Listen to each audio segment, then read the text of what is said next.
day you had. You just can't allow things to escalate to that level because people die. I mean, clearly people die.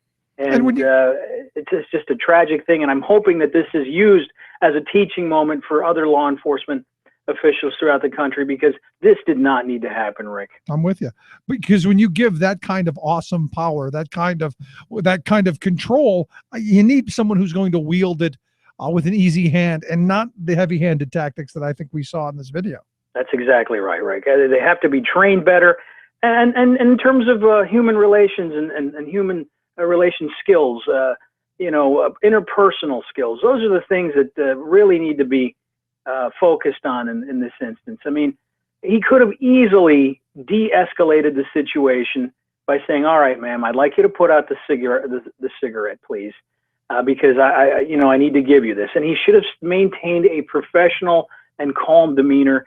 Instead, I mean, he's pointing a taser at her. He's yelling at her. He's going tit for tat on what she's saying.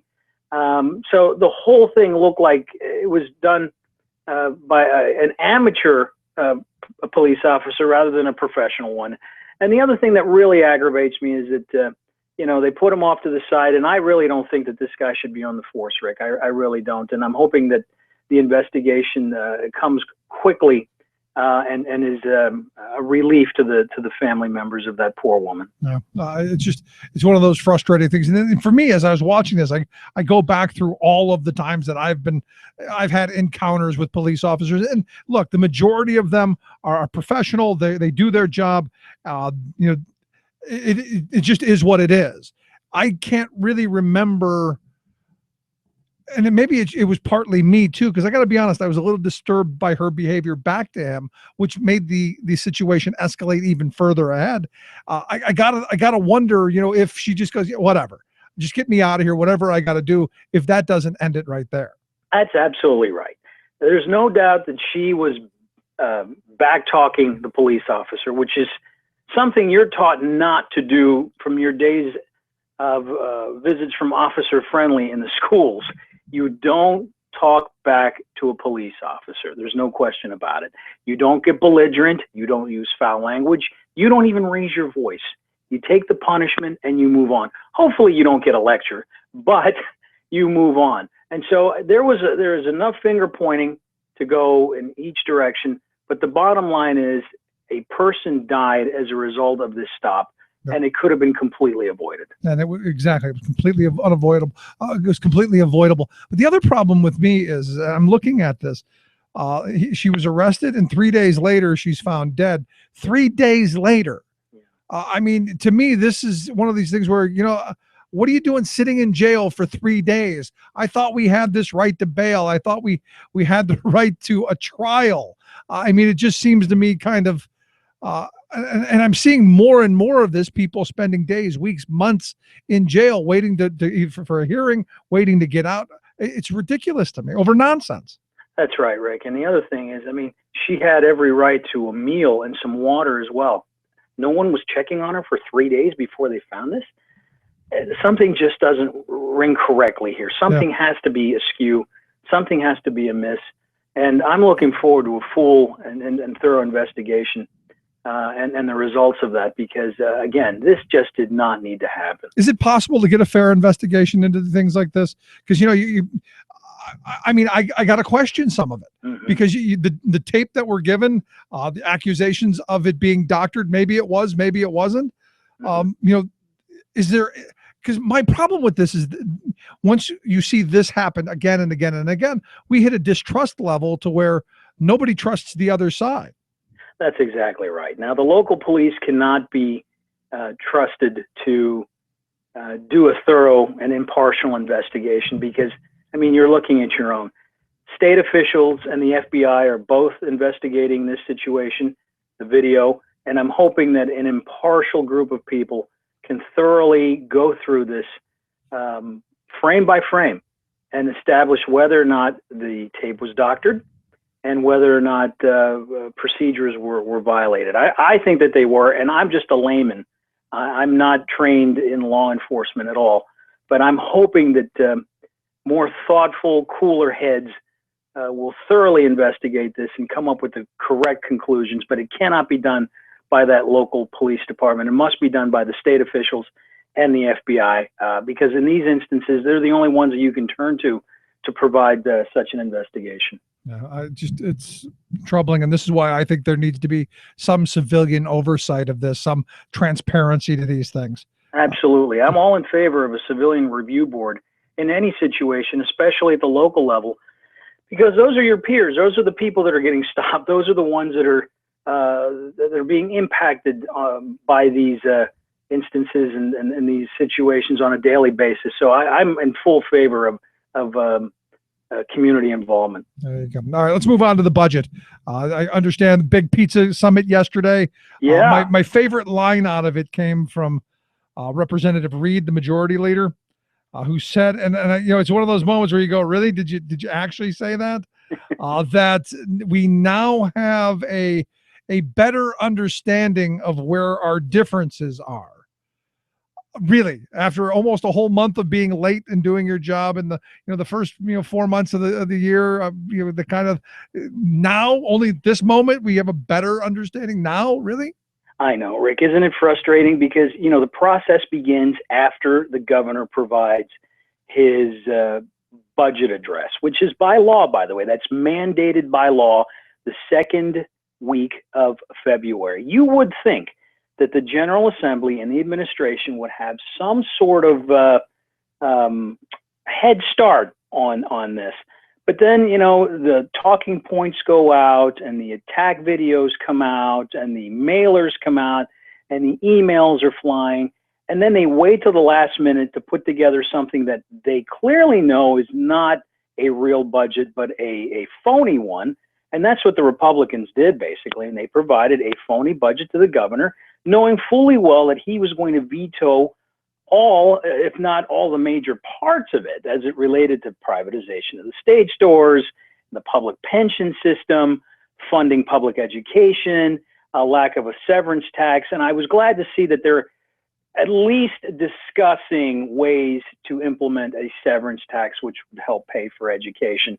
And of course, there are a lot of us that want to make sure that the industry is not taxed too much, because we want to keep those good paying family sustaining jobs that our union members have in central and western Pennsylvania. But at the same time, these discussions, Rick, should have taken place way back in February, March, April, May, or June.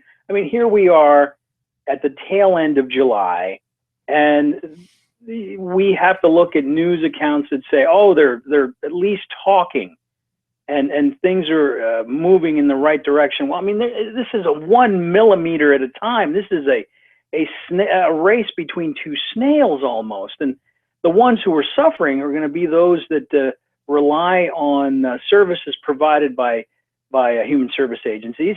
And of course, if we get too far into the end of the summer, the school districts are going to start missing out on payments as well, which is going to impact school children and their parents. So, the administrators are wringing their hands right now, wondering what's going to happen if this indeed goes into mid-August or late August. And of course, there aren't any other days, Rick, that are scheduled in terms of the General Assembly returning. I mean, they were back today. They were back today, in yesterday. And the next scheduled session is August the 25th. Wow. So, I mean, anything can happen in between. I realize that both chambers recess at the call of the chair. I believe it's a 6-hour call. But at the same time, I mean, they've got to stop with the platitudes and the volleys and the phony headlines and say, okay, we really need to roll up our sleeves here, because if we don't do something now, there's going to be some serious pain in Pennsylvania. And they've already impacted their ability to spend money.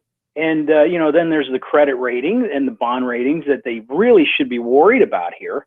Yet that hasn't made its way into the newspapers either. Wow. So, there's enough blame to go around. But when you control both chambers by devastating margins, and you can't come to some sort of an agreement with a governor who recognizes that our public education system is not working, that we need more dollars in terms of infrastructure, and that we should be preserving and modernizing a state store system that gives back $550 million to the general fund, you've got a real problem there, Rick. I mean, it's more than just talking points here. It's just, it becomes ideology. And honestly, I really can't find a whole lot to compliment the Republican leadership on here. I mean, it's just no to everything that the governor has put forth. And I haven't been in any of these meetings personally, but I can tell you that the rancor is really real. I mean, and the animosity in some of those meetings is very real. And the biggest losers are taxpayers, Rick. That's the sad part of it. The taxpayers are going to have to foot the bill eventually. And you're just seeing gridlock. And honestly, brother, I got to tell you, I just don't see any end in sight right now. I'd like to be more optimistic than that. Wow. Because I usually am, but I don't see this impasse ending anytime soon. And that's a terrible thing to say about our legislature right now. Yeah, I mean, that's not good. But I guess the other part of it is I'll be gone most of August. So maybe we won't have a budget until after that, and I can be back for the budget. You're probably going to be back for the budget, Rick. In fact, I don't believe that anything is going to be accomplished before Labor Day, honestly. And then they come in a week or two after the Labor Day holiday, which is late this year, and then they'll do another assessment to see what they did over the summer. But these days, in my opinion, the 3 days this week and the 3 days last week, in my opinion, were nothing more than token days. And I was in the Capitol on both weeks, Rick, and it was like a morgue. I mean, one chamber's in, the other one's out. And there's not a whole lot of activity, a couple hearings, a couple committee meetings to go over routine bills, in my opinion, but no heavy lifting. And that's a real problem for us. Both sides have got to come to some sort of an agreement here, and they need to do it soon because the poorest of our citizens are going to start suffering as a result of it, and that will include school children, by the way, and that's just not fair to anybody. Not good stuff any way around. Abe, I appreciate your thoughts, your expertise. I hope you're wrong, but sadly, I fear you're probably right. Yeah. Thanks so much, Abe. Appreciate it. You're welcome, Rick. Thank you. All right, our good friend Abe Amoros. Quick break, right back after this. Stick around. You listen to The Rick Smith Show.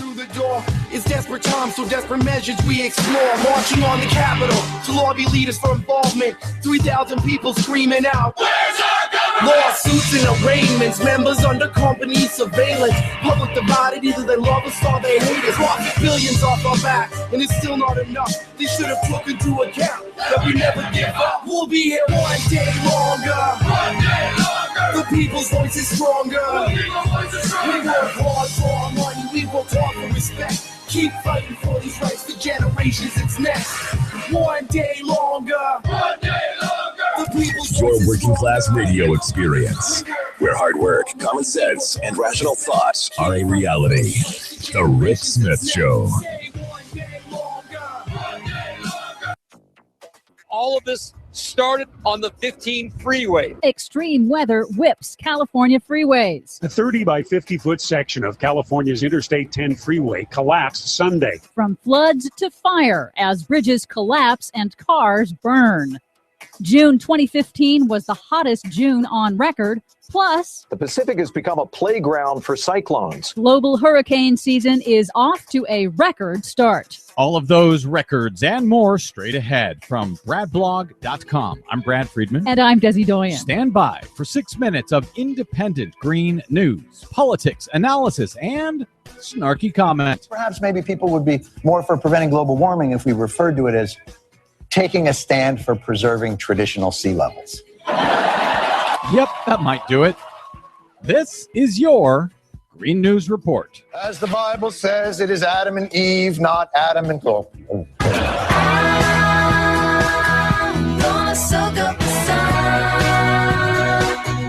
Okay, Desi Doyen, climate change seems to be coming home to roost out here in Southern California. Yeah, it's kind of disturbing. We'll start with what happened on Friday. In a shockingly apocalyptic scene, a major wildfire shut down Interstate 15 in parched Southern California. That's the primary corridor between Los Angeles and Las Vegas, all because of a fast-moving wildfire that overtook the freeway and cars stuck in traffic, forcing motorists to flee on foot. Cars were abandoned, and many of them, of course, caught fire and were completely burned. And the firefighters trying to stop this blaze before it could burn down major parts of the small city. Really disturbing. We know that part of the I-15 very, very well, and there is nowhere to run. And it did look like a scene from, I don't know, Mad Max, Walking Dead, take your pick, as drivers fled the scene for their lives. Yes, one motorist actually did describe it as, quote, like something out of The Walking Dead. Now, luckily, no one was injured, but 20 cars and 11 homes were destroyed. California's historic drought has turbocharged wildfire season. And making matters worse, a hobbyist's drone was reported flying near the fire, so the U.S. Forest Service was forced to ground all of its firefighting planes, which allowed the fire to expand unchecked. The Forest Service has launched an awareness campaign to let the public know firefighters are required to land whenever drones are spotted. In another section of Southern California, on Sunday, extreme weather whiplash shut down another vital transportation artery out of the state when unseasonal record rain triggered by Hurricane Dolores in Mexico caused flash flooding. A portion of the I-10 up between Arizona and the California line closed right now due to a bridge collapse. Flooding, though, also blocking all the lanes in the area and has shut down the highway. It's not known when the lanes in both directions on the 10 are going to reopen. And we know that section of the I-10 well. Also, there is nowhere to go when that highway shuts down. I had to double back into Arizona and head south down to Yuma. It was pretty much a 7.5, 8 hour detour. So yes, between droughts, floods, bridge collapse, climate change, the climate crisis is really coming home out here in Southern California. Yes, now mark that. It's two major arteries that ship people and products out of Southern California. Both of them shut down to extreme weather impacts, just like what happened in Oklahoma and Texas last month. It's demonstrating once again that our nation's aging infrastructure is not designed for, and we are not prepared to deal with, these extreme weather impacts.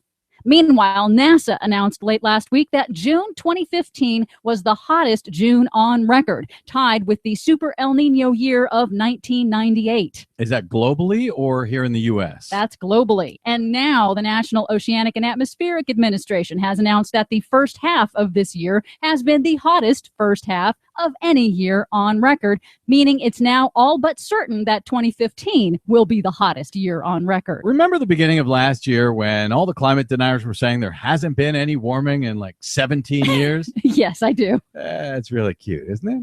That heat is brewing a record hurricane season, already reaching a record 11 named storms for 2015. That's combined for both the Pacific and Atlantic ocean basins. Meteorologist Paul Douglas on MSNBC's Ed Schultz show explains that the rapidly warming Pacific is supercharging typhoons and hurricanes. I'm seeing some numbers in the middle Pacific that are just staggering. They call it ACE, accumulated cyclone energy. And it's 22 times greater than it should be this time of year in the central Pacific. Yeah, you know, we've had all kinds of storms, cyclones, and typhoons, as they call them in the Pacific, that have hit in Japan, in Mexico. But, you know, they didn't hit Florida, so they never really happened at all here in the U.S. And to give you an idea of just how unprecedented this hurricane season is in the Pacific, since 1949, only 3 tropical storms in total have formed in the normally dead quiet Central Pacific. But this year, there have been 3 storms since January alone. Amazing. Buckle up. For much more on all of these stories and the ones we couldn't get to, please check out our website at greennews.bradblog.com. I'm Brad Friedman. And I'm Desi Doyen. And this has been your Green News Report.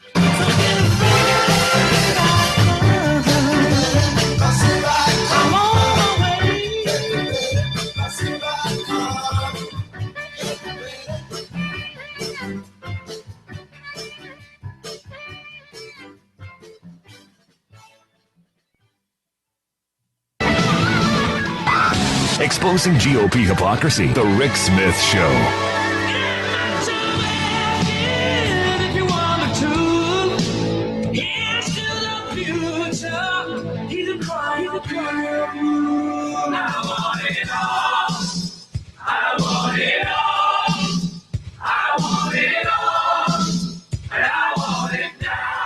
Welcome back to the Rick Smith Show. Check out the website, thericksmithshow.com. Questions, comments, something on your mind, you can email me, Rick, at thericksmithshow.com. So John Kasich throws his hat into the ring to run for president. I guess he's the 16th official candidate. Now, I understand there's like 250 people who have signed up. They've done the paperwork, filled it out, maybe as a gag for a good number of them. But 16 officially in. Kasich, to me, the most interesting. Because he had to go looking for a job after Lehman Brothers tanked and sent him to the curb, because he was managing director there at Lehman Brothers as the firm collapsed in 2008. And where would you go next? Back to government. Go get that governor's job, and now looking to the big job. Anyway, here to talk a little bit about the big collapse a little, and also the 5th anniversary, the fifth birthday of the Consumer Financial Protection Bureau. Kind of rein in some of those abuses of the folks like Lehman Brothers. I've asked Joe Valente. He's the director of consumer finance at the Center for American Progress Action Fund. Joe, thanks for taking time for us. Absolutely, Rick. Glad to be here. So, I look at the 5 years of this Consumer Finance Protection Bureau that the Republicans completely 110% dead set against, because, hey, it's the free market. It's the Wild West. Wall Street should be able to do whatever they want, and I guess crash the economy when they want, right? I mean, we learned in the financial crisis that, saying you can do whatever you want in the financial marketplace only goes so far. That, hey, if my neighbor isn't able to keep up with the mortgage payments, that's okay. No, that's not okay. We've learned that what happens to your neighbor, what happens in your community when there are bad financial actors and practices in the marketplace, ultimately we all end up holding the bag. And it's important to hold the financial sector accountable and make sure that they're serving in the best interests of consumers. And who could be against that? I mean, this is, as I understand it, and you're the expert on this, but as I understand, this is the only real entity in our government that sole purpose is to look after me, the consumer. Absolutely. In the financial marketplace, this is the only place where you can go. And before the financial crisis, the different financial regulators each had some kind of consumer protection role, but they didn't have just one entity that was able to look at a wide piece of the market. And that's important, because if you're a man on the street, a woman on the street, how are you supposed to know, well, which regulator should I be calling? Who do I complain to about this product? With the CFPB, you have one source, and they've taken over 650,000 complaints in just the past 4 years. Wow. So I guess it's working. One could say maybe possibly a little bit.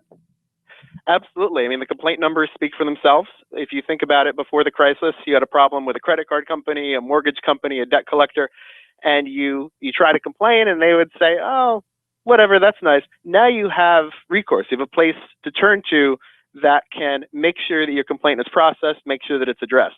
But even more important, if we think about what the CFPB has done in terms of supervision and enforcement, it looks under the hood, it looks to see what's going on at some of these financial institutions, and it has returned $10 billion to American families that have been wronged by bad financial practices. And 17 million Americans have benefited. Now, if you think about it, 17 million, that's double the population of New York City. So we're talking about a huge number of Americans who have benefited from these enforcement actions. What's interesting to me, though, is you look at the how the Republicans have been against it, and this push towards starving its budget and repealing Dodd-Frank and all of this stuff. If they're going after and getting $10 billion back for consumers, my question is, how badly are consumers getting screwed that they're getting $10 billion back? Because to me, that's probably just the tip of the iceberg. Well, think about it. I mean, we've seen 139 attempts in Congress to roll back Dodd-Frank, the Wall Street Reform Act that we passed 5 years ago, and the Consumer Financial Protection Bureau. We've seen over $3 billion in industry lobbying. I mean, that's more than the economies of 27 small developing nations that have gone straight into lobbying to try to weaken Dodd-Frank and the CFPB.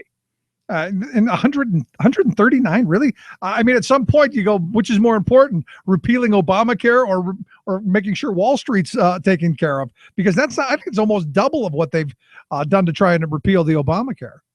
You know, it's crazy. And this is the kind of thing where you have to wonder who they're looking out for. Here's a good example. Today, President Obama announced that the Department of Defense is closing loopholes that let predatory lenders take advantage of our service members and their families.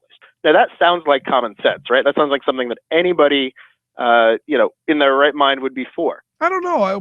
What could be more American than screwing people when they're at their most desperate moment? You know, it's funny. So this proposal has been going through the process, and just a couple months ago, as part of the budget process, there were some folks in the House who said, you know what, let's delay that. We don't need to protect service members right now. That can wait. Let's do another study. Let's push it back. And believe it or not, that only failed in committee by one vote. Wow. So you really have to wonder who some of these members of Congress are looking out for. If it's not if it's not our troops, if it's not our military service members, and it's not the public in the consumer marketplace, then who is it? Right. I mean, because, we put soldiers and we put them up on a pedestal. So they usually get, whatever. I mean, imagine just your regular poor person walking on the street who's trying to make ends meet. If we're not going to protect the soldiers in our community, what's happening to the people who don't get that prestigious place? Absolutely. And if you think about it, I mean, we've seen efforts to take some of these protections that we have for service members. We've had on the books since 2006. This is something signed into law by President Bush, believe it or not. A law that for certain kinds of loans, you can't charge service members more than 36% interest. Whoa, 36% interest? 36% interest. Oh, wow. I don't know if we can make it on that. And this is the thing that we've seen loopholes for. Believe it or not, there are only about 15 states that have a similar law for their own residents. And even when states try to do something about the financial market, I mean, you've got these financial chameleons out there. It's like that arcade game Whack-A-Mole where you hit the mole in one hole and then it pops open at another. Ohio is a great example. Ohio, a few years ago, payday lending was on the ballot and it went straight to the voters. 4 different governors, both parties said, hey, this is really a bad idea. We don't need payday lenders in our state anymore. And the voters agreed. I think it was 87 out of 88 counties, the voters agreed. And industry said, you know what? Fine, we're not going to be payday lenders anymore. We're going to do the same thing, but we're going to call ourselves mortgage lenders. Wow. And that was completely legal. And at the end of this, doesn't the conversation have to be that at some point we've got to hold these banks accountable? And I guess this is what the Consumer Financial Protection Bureau, this is what they're supposed to be doing to make sure that the consumers aren't getting screwed. Because here in Pennsylvania, I mean, these payday lenders are lobbying every day to be able to go across the Commonwealth and really, I don't know. I look at it. I don't know why you'd get yourself into it, but I guess if you're desperate, I guess you'll grab the anchor as you're sinking. I don't know.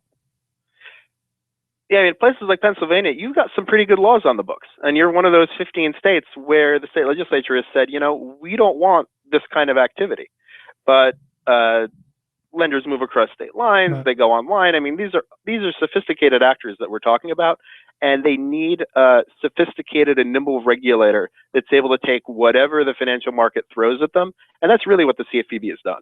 Yeah, I mean, at the end of this, I look at the attacks because, here in Pennsylvania, you're right, we do have some decent laws, but there's a lot of money going into trying to change that.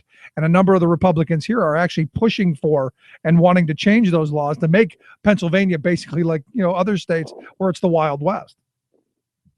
And I would say in that case, I mean, look to Ohio, look to Arizona, look to Montana. Those are 3 states where payday lending has been on the ballot, and the voters have said, look, we don't want this in our state. Take it out of here. And industry sometimes finds loopholes to get around it. But it's, the industry lobbying is something that really has to be contended with. Yeah, on every front, in my view. I mean, we've given too much power to these well-funded groups. And look, this payday lending thing has been one of those, there's so much money in it. There's so much money taking advantage of veterans and military folks and poor people. There's just so much money in it, and basically legalizing loan sharking that you're going to have people who are going to be drawn to it. And I've never understood how you can have a business model where 4 out of 5 loans aren't paid back the way that you expected them to. And that's what the CFPB has looked under the hood of the payday lending industry, and that's what they found. 4 out of 5 loans aren't paid back on time. To me, that doesn't sound like a business model of success. I don't know how you make money that way without really just ripping off people. No, I mean you're planning and you're hoping for late fees and penalties and all of that other stuff. And I think they learned it from the banking industry. Look, I mean, I forget where I saw it, but credit card fees, the late fees are in the hundreds of millions of dollars a year, if not billions of dollars a year. And that's what banks are. They're banking on that stuff.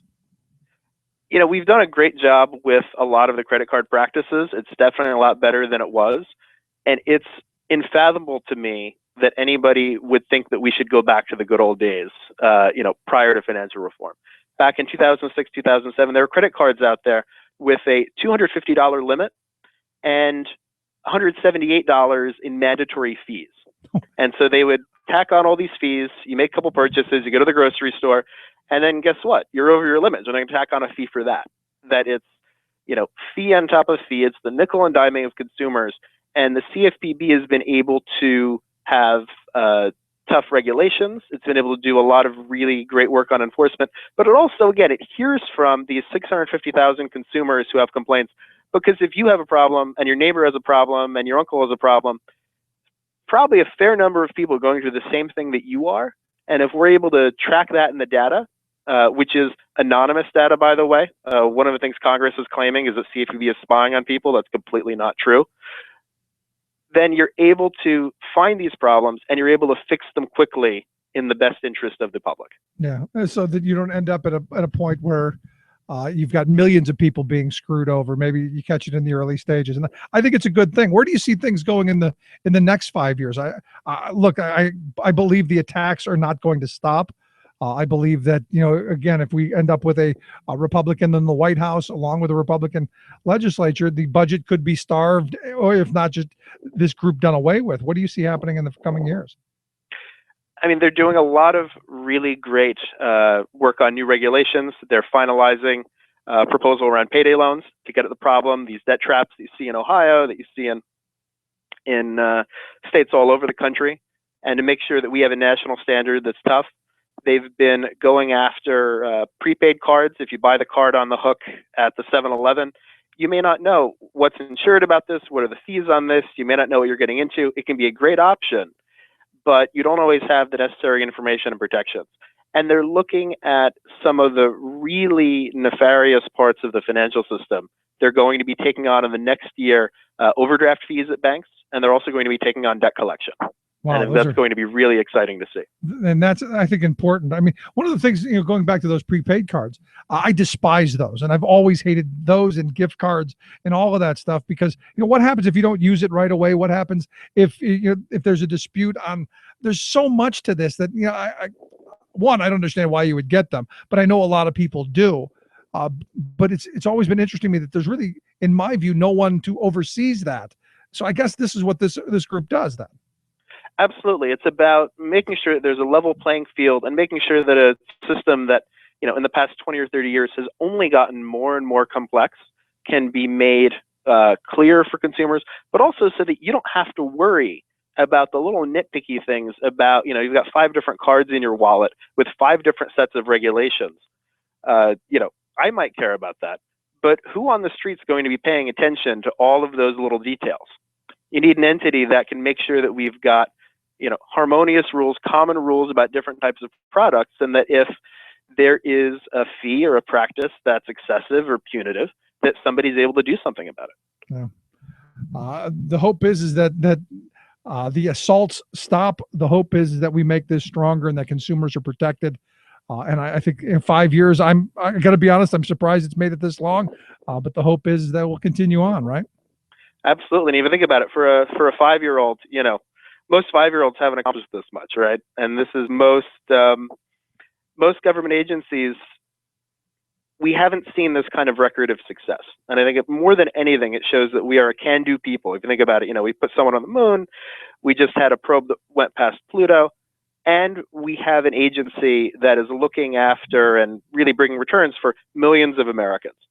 And that's a huge victory for the American public in a time when they're not always sure someone's looking out for them. Yeah, that's a good point. So let me ask you a last line of questioning, because you go back to 2008, and I started off with the guy who was a managing director there at Lehman Brothers, John Kasich, now running for the White House, which I think speaks volumes.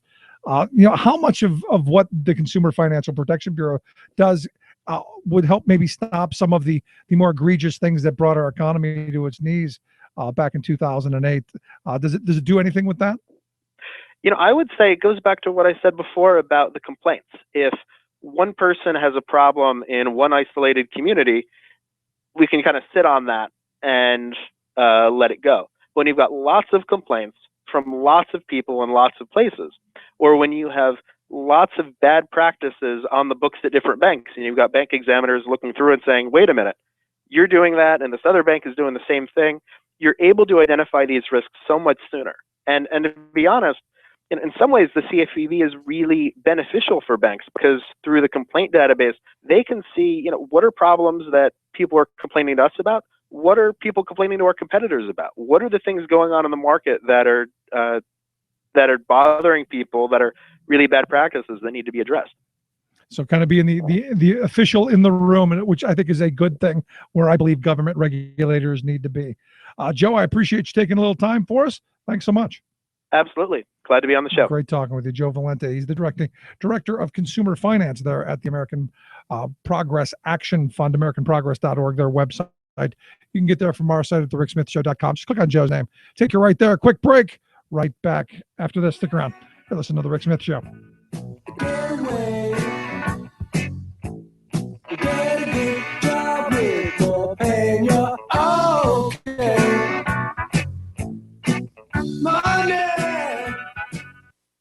You're listening to The Rick Smith Show. For more information, go to thericksmithshow.com. If you've missed any portion of the program, you can download the podcast at thericksmithshow.com.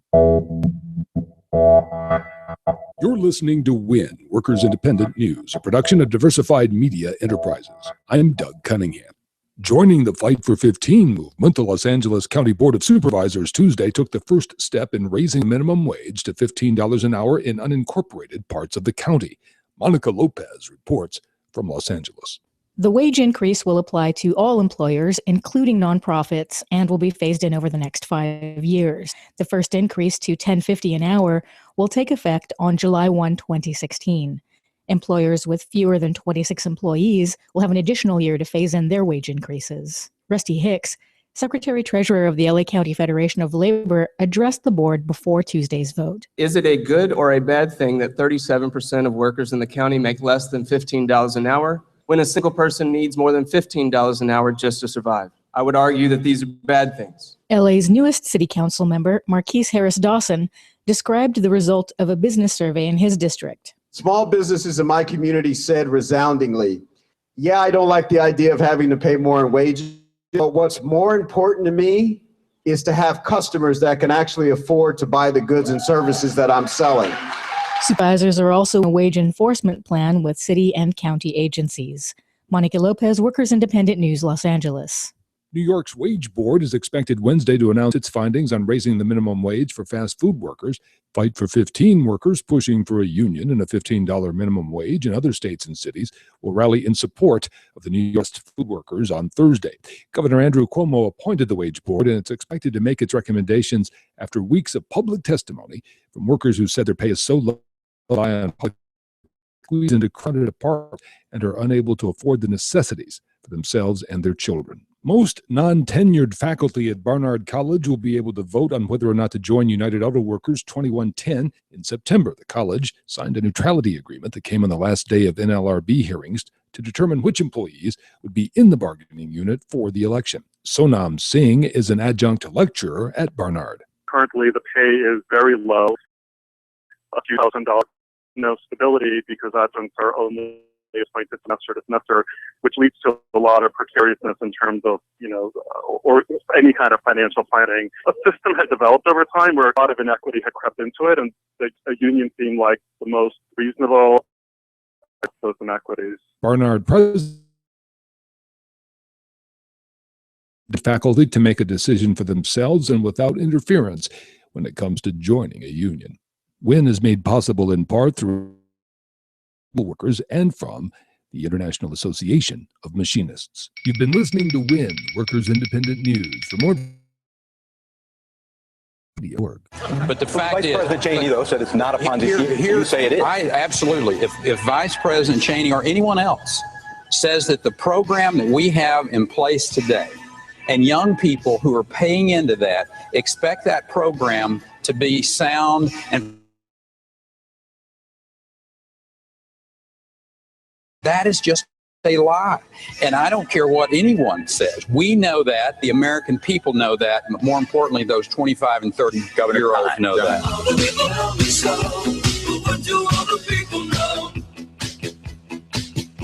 Ah, yes, my favorite line in all of that. I don't care what anyone says. I know. We're going to see UFOs before we see Social Security checks. It's the end. The sky is falling.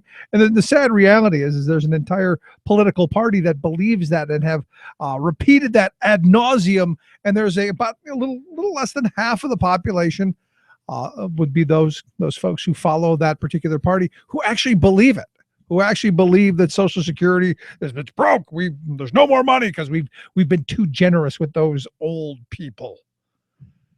Yeah, our parents and our grandparents, too generous with them. It's just nuts. Anyway, today, a report put out by the good folks there at the Social Security and Medicare Trust Fund. The trustees' new report today out, just hot off the press, is still steaming. And here to talk a little bit about the report, I've asked Jasmine Jefferson. She is the legislative director over at Social Security Works. Jasmine, thanks for taking time for us.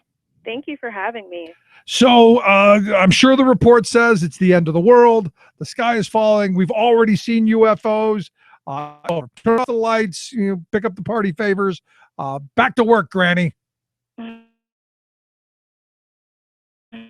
I mean, if you and you might believe that that's the case and that the sky is falling, but I'm very happy to report that that's not the case at all. Actually, we're happy to say that Social Security is fully affordable, and not only that, it's even there's a possibility we could expand the program. Say it isn't so, because I'm told, and I just heard the good governor there former governor from Texas there who wants to be president say the whole thing's one big giant Ponzi scheme, and he doesn't care what you or me or anyone else has to say. He knows it's a big Ponzi scheme.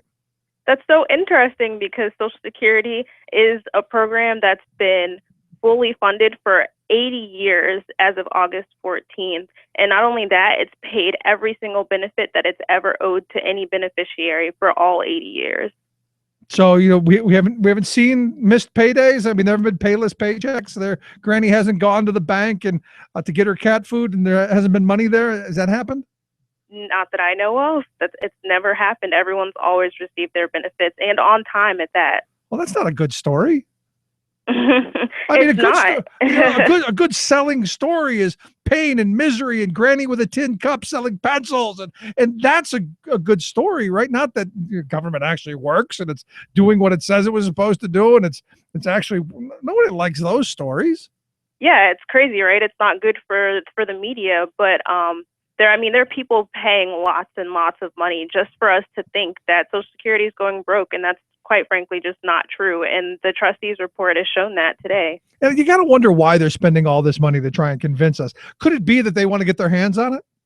Absolutely. I mean, just think about it. If you privatize all the money that's in Social Security, probably someone on Wall Street, is going to make a ton of money. I mean, it makes sense that somebody would want to put their hands on Social Security because they want to get rich off of it. But we can't let that happen. People depend on Social Security, particularly seniors depend on Social Security. People with disabilities depend on Social Security. Children who depend on survivor's insurance depend on Social Security. Now, 3034 isn't all that long down the road. I mean, I'm not really all that great at math, but it seems that's only 19 years down the road, right about the time. Pretty close to the time when I'm going to be going, I'd like mine, please. So it's going to go broke right about the time I'm ready for it. Is that what the report's telling me? Well, basically what it's telling you is that in 2034, Social Security Up to then, we'll be able to pay 100% of benefits. After that, it'll be able to pay 75% of benefits, which is quite significant. But I think there are some things we can do moving forward to even expand the program so that it can pay 100% of benefits. Oh, please tell me how we do this. Because look, in 19 years, I'm going to need that. And I don't want 75%. I want it all. Yeah, after all, I want it all too. You've heard all of those things. It's mine. I want every bit of it. And I think we can get everyone there if we can convince our legislators to do some simple things. And one example of that is to scrap the cap. So basically, scrapping the cap means that everyone will pay their equal share into Social Security. And what a lot of people don't know is that up to $118,000 or $118,500, everyone pays 6.2% of their income into Social Security. Beyond that, there are millionaires and billionaires who do not pay that much, and even some pay even less than 1% of their income into Social Security, and that's quite frankly not fair. Yeah, and the other thing is some don't pay really into it at all because they don't have income earnings that are considered wages. I mean, most of their gamblings on Wall Street don't quite count. Exactly. So there are things that are not captured in the payroll tax. There are people who aren't paying a full payroll tax because of how much money they make. And if we can extend Social Security payroll taxes to reach those people, then we can extend the trust fund far beyond 2034, and we can just into the future so that no one would have to worry about losing their benefits. But I've been talking about this for about a decade now. Ever since I got on the air, I said this seems like a reasonable solution to the problems, because we've been talking about this for at least the 10 years that I've been doing this program. We've been talking about your Social Security is in trouble, UFOs, it's bad, it's horrible. And the solution to me was always, just lift the cap. It's been a decade now, plus actually. Why can't we get this done? I mean, because everybody I talk to goes, wow, I didn't know. That's a great idea. We should do that. Well, I have a very simple answer. Congress. If we want to lift the payroll tax, all Congress has to do is say the word, and we can do it tomorrow. But quite frankly, they are not inching, not budging, not even thinking about doing it. And so I would encourage everyone listening today to reach out to your member of Congress, tell them that you want them to scrap the cap, tell them that you want and expect for Social Security to be expanded and not cut. Yeah, I'm with you. I mean, it makes perfect sense. But I look at this, and the very people who get them elected, our billionaire friends, and the people who, I read something not too long ago that actually there are like 1,000 people in this country that by lunchtime on January 1st, by lunchtime, they have paid in everything that they're going to pay in for the entire year by lunchtime on day one. And you go, wait a second, how is that fair when I've got to work 365 and pay because I don't make that much?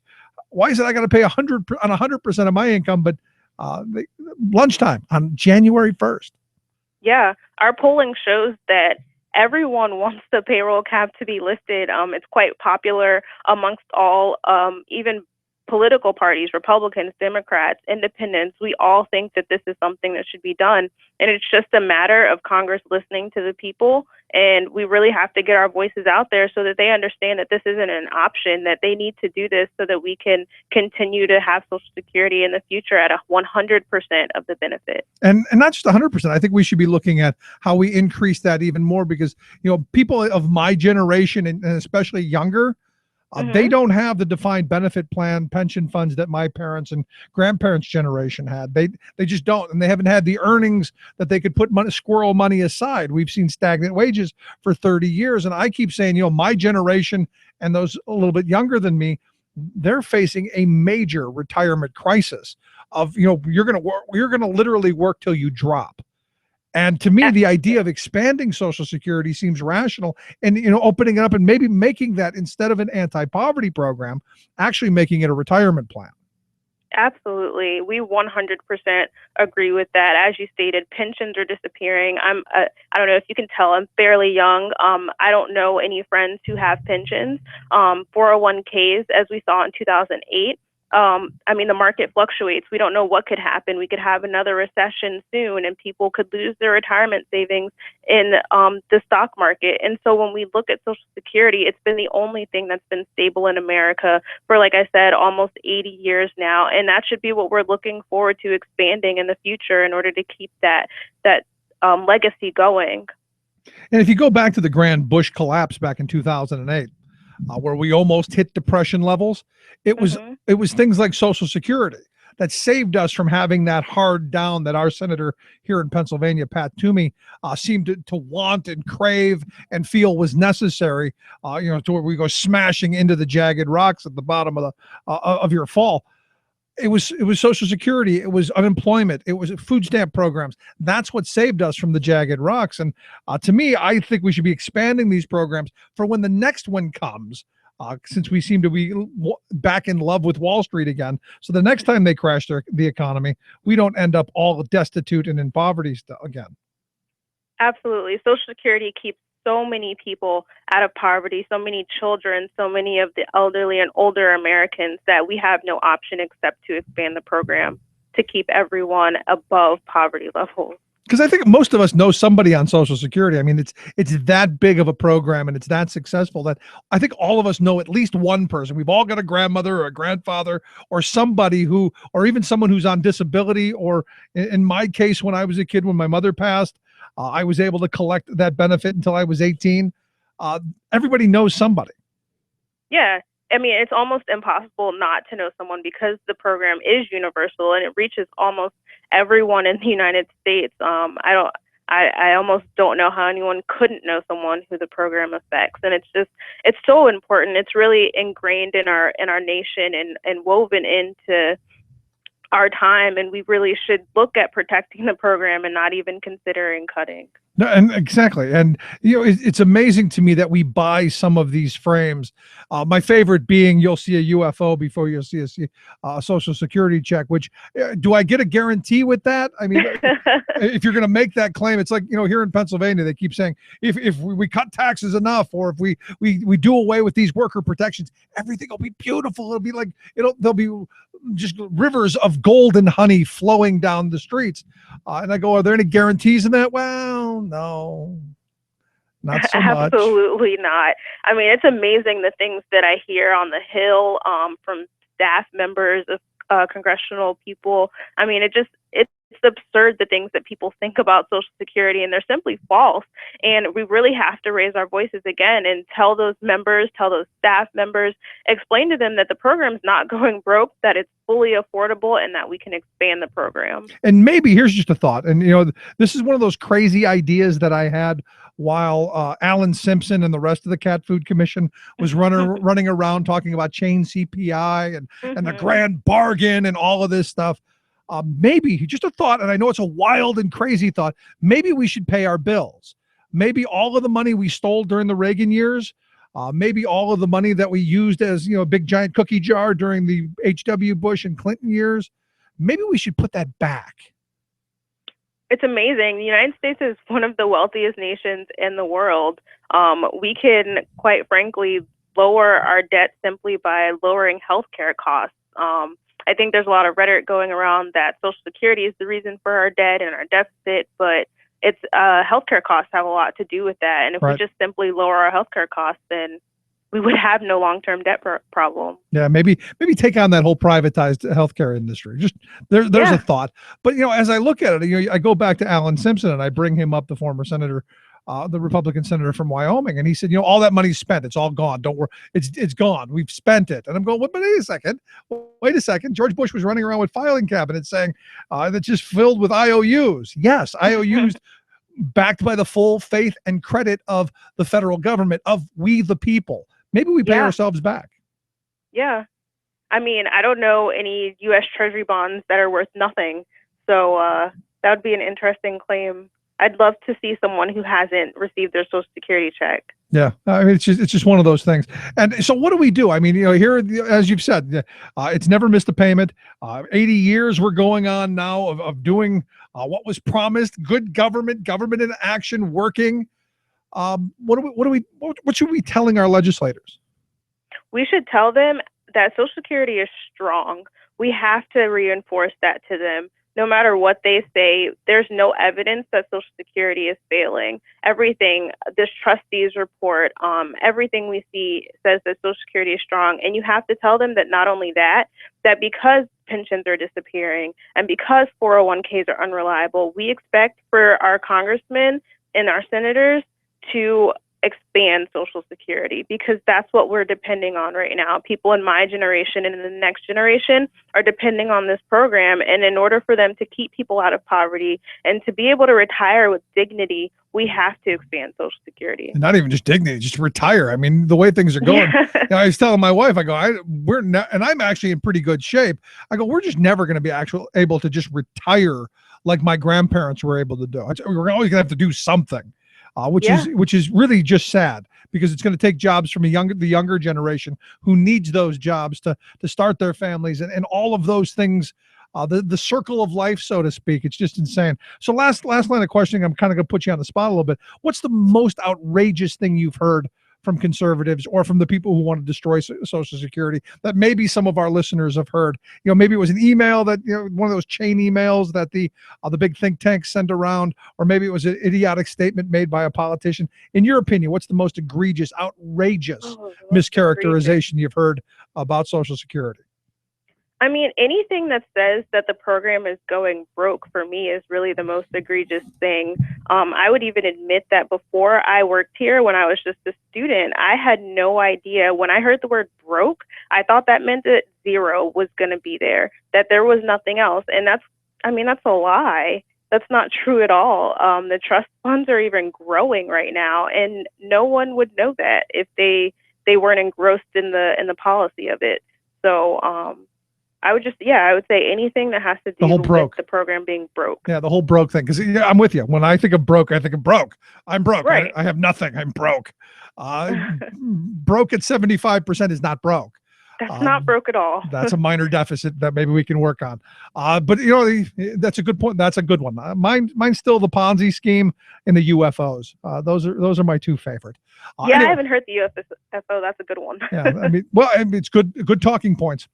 Jasmine, I appreciate your time. I appreciate you filling us in on what the report had to say. And it's not all doom and gloom. The sky's not falling, and that's a good thing. Yep. Thank you all for having me. I appreciate it. Thanks so much, Jasmine. Jasmine Jefferson, she's the legislative director there at Social Security Works. You want to check out their website. We've got a link at thericksmithshow.com. Just click on Jasmine's name. Take you right there. Quick break. Right back. Stick around. You're listening to The Rick Smith Show. We're working people. Come to talk. And the kids locked in the Capitol are fighting till the end. And we're not gonna break tonight, and we're not gonna bend. Some say the union's down, but I asked around, and everybody said, this is a union town, all down the line. This is a union town, all down the line. And if they come to strip our rights away, we'll give them hell every time. This is a union town, all down the line. Remembering that united we bargain, divided we beg. I'm Rick Smith, and this is Labor History in 2. On this day in labor history, the year was 1887. That was the day brewery workers in San Francisco declared victory after brewery owners gave in to their demands. The demands were as follows: free beer, a closed shop, freedom to live outside the breweries, a 10-hour workday, a 6-day work week, and a board of arbitration. Brewery workers in that city maintained their union loyalty. During the 2 years that followed, the National Brewers Association sought to break the brewers' unions across the nation. But the brewers stood strong in San Francisco. The Brewery Owners Association ordered its affiliated members in San Francisco to fire union workers and replace them with scabs. This led to a 9-month brewer workers strike. The strike was successful. The National Brewers Association finally was forced to capitulate. There have been other more recent brewery strikes, and not just in the United States. In 2010, Carlsberg brewery workers went on strike in Denmark after bosses told the staff they could only drink at lunchtime. The warehouse and production workers in Denmark were rebelling against the company's new alcohol policy. Previously, workers could help themselves to beer throughout the day. from coolers placed around the work sites. According to a company spokesman, the only restriction was that you could not be drunk at work, which was up to each and every one to be responsible. On July 9th, 2015, Polar brewery workers went on strike in Venezuela because the company delayed signing a contract and refused to recognize the union. The 4 Polar breweries make 80% of Venezuela's beer. There's no shortage of beer in that country. Venezuela is one of the 10 largest consumers of beer in the world. Labor History in 2 brought to you by the Illinois Labor History Society and The Rick Smith Show. For more information, go to laborhistoryin2.com. Tales of American Political History with Clinton Porter Hackney. We've been discussing the GI Bill, its impact on the country, and the leaders who created it and made it come to pass. In January 1944, the Servicemen's Readjustment Act was filed in the House of Representatives by Congressman John Rankin, and in the Senate by Senator Ernest McFarland. Senator McFarland became known as one of the fathers of the GI Bill, along with American Legion Commander Warren Atherton. The legislation would be signed into law by President Franklin Roosevelt on June 22, 1944. But long before the passage of a new law, often comes the work of those whose names become obscure as the years pass. If McFarland and Atherton were fathers of the GI Bill, then what was Harry W. Comery, who did more than either of them? And if they are fathers, isn't Edith Rogers the mother? Join us again for Comery and Rogers. This is Clinton Porter Hackney at cphackney.com. Your proud defender of the American dream, Rick Smith.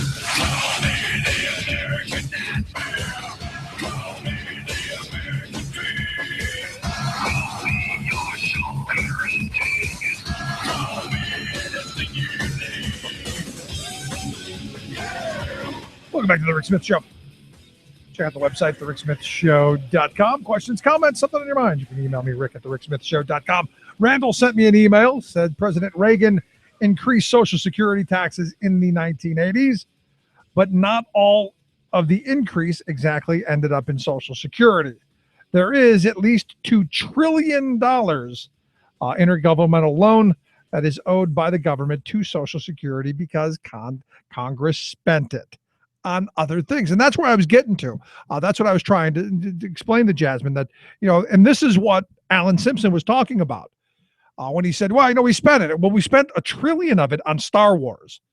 And, there's part of me that goes, if we really spent $1 trillion on Star Wars, shouldn't, Luke Skywalker and Darth Vader, already be in place? Shouldn't we have Chewie, up there guarding the skies? $1 trillion? Kind of makes you wonder where that money actually went. But, and Randall's right. We borrowed it from the Social Security Trust Fund, and they spent it all over the place. So they didn't have to, and this is how they funded their tax cuts. Understand this. When they went back and they said, well, we're going to cut the taxes, because when Reagan took office, it was a 70% tax rate. The wealthy in this country paid a 70% top marginal tax rate.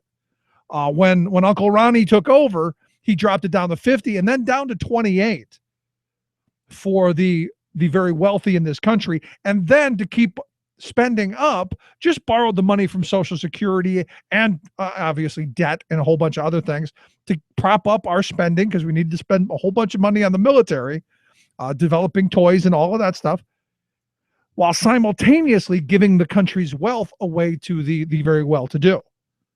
And you want to talk about a massive redistribution of wealth. And this is why I think a lot of people, me included, think Ronald Reagan was the worst president in the history of this country. Simply because of that massive destruction of the middle class and that massive redistribution of wealth upward to the corporate masters. I've always said that. And this is another one of those moments where, and thank you, Randall, for the email. I appreciate it, because it does. It really highlights an important moment in our history. It was that moment where we said we can have our cake and eat it too. We can have tax cuts and do all of these things, and we can spend like drunken sailors, and don't worry about it. Somebody else's money. But now you're looking at this Social Security report, says 2034, and look, that's right about the time that I'm going to be eligible for retirement age. It's right there at the I better have something put away. And yet, I don't see the urgency of voters to go, you know what, this is something we need to be saving, something we maybe need to be expanding, because sit down and I don't think people do this enough. Sit down and look at your financial health. I think so many folks are on this treadmill. We just got to make it to tomorrow. I can't think about 10 years from now. Can't think about 20 years ago. I got to worry about tomorrow. How am I going to get to work? How am I going to put food on the table for the kids? Oh, damn, the roof's got a hole in it. Or in my case, well, we need new tires for the car. The brakes are shot. Need new wheel seals. All kinds of stuff. And it's $500 here, $1,000 here. You're just thinking about that stuff, staying on the treadmill. Just how do I get to work? Not thinking about 20 years from now when I'm going to be old, and I'm not going to be able to continue the work and the pace that I'm doing now. I'm going to want to be able to have some bit of respite at the end of the road. So many folks not having that. And with these savings plans they call 401ks, I mean, it's like Christmas Club. It's basically what that is. You take your little book and, okay, we're going to put a little bit of money into it when we can, because so many people are on that treadmill. And it's really very sad. And I highly suggest we reach out to our legislature and explain to them, hey, this is something that's very, very important. Maybe we should save it and scrap the fact that there are 1,000 people in this country who make enough money that by lunchtime on day one, they've paid everything. Something wrong there. Just my thought. Quick break. Right back. Back off, I'll take you on. Headstrong to take on anyone. I know that you are wrong if this is not where you belong.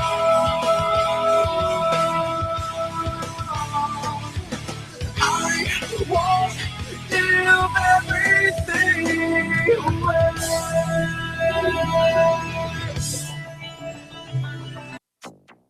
All of this started on the 15 freeway. Extreme weather whips California freeways. A 30 by 50-foot section of California's Interstate 10 freeway collapsed Sunday. From floods to fire as bridges collapse and cars burn. June 2015 was the hottest June on record. Plus, the Pacific has become a playground for cyclones. Global hurricane season is off to a record start. All of those records and more straight ahead from bradblog.com. I'm Brad Friedman. And I'm Desi Doyen. Stand by for 6 minutes of independent green news, politics, analysis, and snarky comment. Perhaps maybe people would be more for preventing global warming if we referred to it as taking a stand for preserving traditional sea levels. Yep, that might do it. This is your Green News Report. As the Bible says, it is Adam and Eve, not Adam and Paul.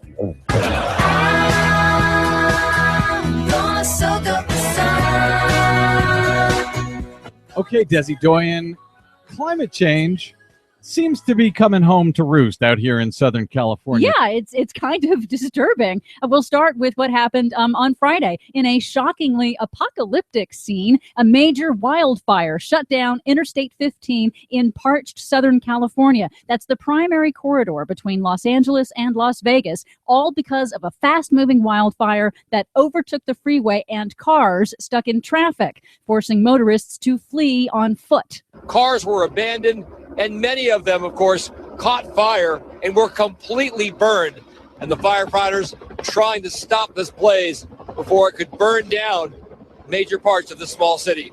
Really disturbing. We know that part of the I-15 very, very well, and there is nowhere to run. And it did look like a scene from, I don't know, Mad Max, Walking Dead, take your pick, as drivers fled the scene for their lives. Yes, one motorist actually did describe it as, quote, like something out of The Walking Dead. Now, luckily, no one was injured, but 20 cars and 11 homes were destroyed. California's historic drought has turbocharged wildfire season. And making matters worse, a hobbyist's drone was reported flying near the fire, so the U.S. Forest Service was forced to ground all of its firefighting planes, which allowed the fire to expand unchecked. The Forest Service has launched an awareness campaign to let the public know firefighters are required to land whenever drones are spotted. In another section of Southern California on Sunday, extreme weather whiplash shut down another vital transportation artery out of the state when unseasonal record rain triggered by Hurricane Dolores in Mexico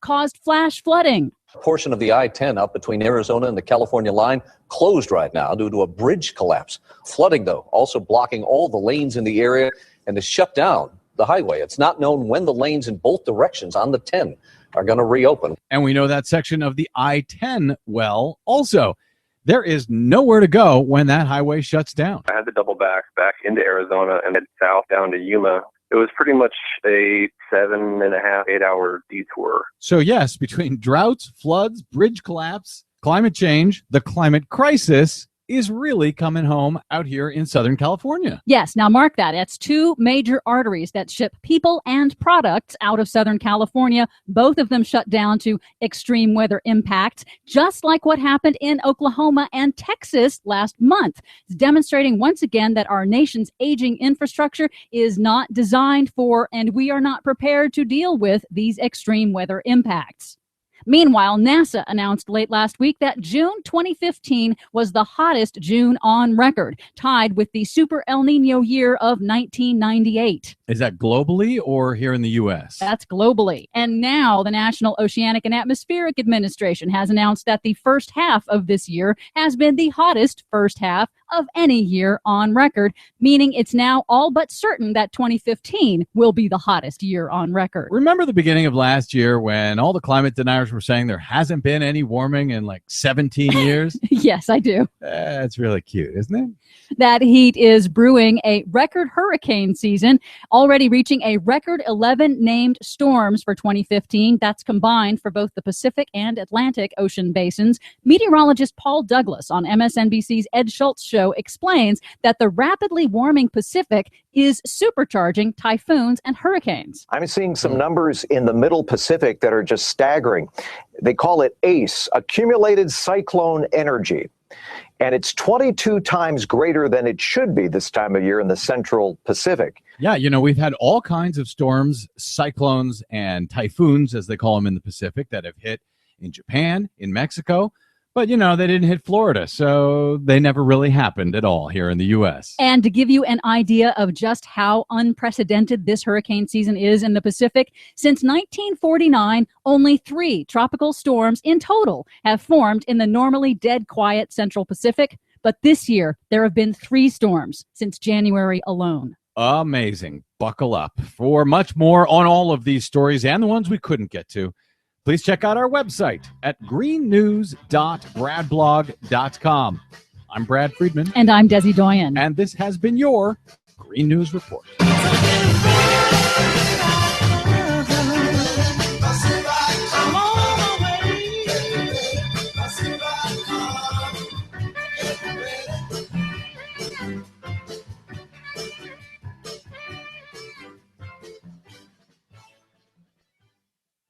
Making the blue blood see red. The Rick Smith Show. Someone tell the GOP that Ohio's not for sale. So we're singing, hey, John Kasich, don't sell us out.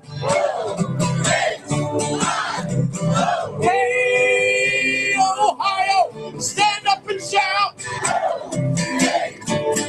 Come on, Kasich, come on, come on. Welcome back to the Rick Smith Show. Check out the website, thericksmithshow.com. All the good old days, November 2011. I still remember the good governor there in Ohio saying that either you get on board with me and us in the Republican Party or the bus is going to run you over. And I remember being there in 2011 going, I think the bus backfired because the SB 5 legislation right out the window. And a serious setback for the governor there. But the radical agenda, well, it has marched on until now. He is throwing his hat into the ring, jumping into the clown bus. Him, Donald Trump, Scott Walker, the whole clan. Just one big happy celebration. So I thought it'd be interesting to talk about the successes that the good governor there in Ohio had, which is why I've asked Sandy Thies. She's the executive director of Progress Ohio to come talk with us. Sandy, thanks for taking time for us. Thank you for having me. So the good governor there said, you know what? If you don't get on the bus with us and our agenda of all this radical craziness, it's going to run you over. But the bus kind of backfired back there in 2011. But he did have the ability to ram through some pretty crazy stuff, right? He did. And even though Senate Bill 5 was overturned, that was the assault on collective bargaining rights, he's been bringing it back piece by piece. He rescinded an executive order that allowed home health care workers and daycare workers to organize, and those are largely women in low-wage jobs. He's been coming in and doing selective privatization, which is code for making sure there are fewer union jobs. They did it with the food service contract at some of our prisons. And as a result of it, the company that was providing the food cut corners so many that there was maggots in the food that they were serving to the prisoners. The state of Michigan has canceled their contract with the same company, even though the union came in and put in the proposal to provide those services even more cheaply. Governor Kasich turned them down. Wow. It's really not about the bottom line for him. Well, it's about the ideology. Has to be right. And it's about the ideology, and it's this right-wing ideology. But, as I was looking at why he would throw his hat into the ring, I look at how far Donald Trump has taken the party and how crazy most of them look now. My fear is that Kasich, with his radical agenda and the things that he's passed, could possibly be viewed as somebody who's maybe not as crazy as the rest of them, maybe a little more moderate, even though his policies are every bit as off the rails as the Donald Trumps of the world would want to be. I think you're right. In fact, I've seen places like Politico and even Chris Matthews on TV talk about John Kasich being a moderate. And in Ohio, people like me and the other voters who know him are pretty stunned by that. He's not a moderate. You're right. He just does a better job of hiding his most extreme side. And, the thing is that the fact that he would have and I couldn't believe that he was elected governor, to be honest with you. I'm sure now, I'm not sure what's wrong with my Ohio friends. I grew up in Cleveland. I know folks intimately. I'm sure not. Maybe it was the other guy Strickland was just that bad. I don't remember. But in fact, the Democratic Party pretty much backed away from him in the final months. His initial running mate had a bad tax problem, and then he was caught in the car with a woman who was not his wife. Oops. And then it was learned that he didn't have a driver's license for 10 years. He had a learning permit for 10 years, and he was in the FBI. And so I think that was sort of the last nail in his coffin. Wow. So basically he was running against people. But I look at this and how you could elect a managing director of Lehman Brothers after the big collapse that nearly brought the nation to its knees. I'm struggling with that one, and how he would throw his hat into the ring. Maybe we do have historical amnesia as a nation. Maybe we suffer from that. I don't know, but how it is that we can go, oh yeah, the guy who was running, he was in charge of a part of Lehman Brothers. Oh yeah, that's our guy. Is beyond me. Yeah, that's beyond me too. But I think there's a couple things that we have on our side that are really going to hurt John Kasich, and one is his famous temper. And you've seen a lot of stories where people call him a jerk. One of my favorite jerk John Kasich stories, which I think tells a lot about the man, is when he was in Congress, there were some advocates for the homeless who came and they visited the other Central Ohio congressman at the time, Chalmers Wiley. And they visited a local homeless shelter. And while they were there, they saw a former top aide of former Governor Rhodes, who was a Republican, who had fallen on hard times and was living in the shelter. And Congressman Wiley was so touched by that he agreed to lead the fight for more money for the homeless. And so while they were on a roll, they decided that they would pop in on their other Central Ohio Congressman, John Kasich. And he would not meet with them because he would only meet with people who wanted to cut the budget. And when they refused to leave, he had them jailed and arrested for trespassing. Wow. So he cost the taxpayers more money by arresting and jailing and prosecuting these people because they wouldn't leave his office.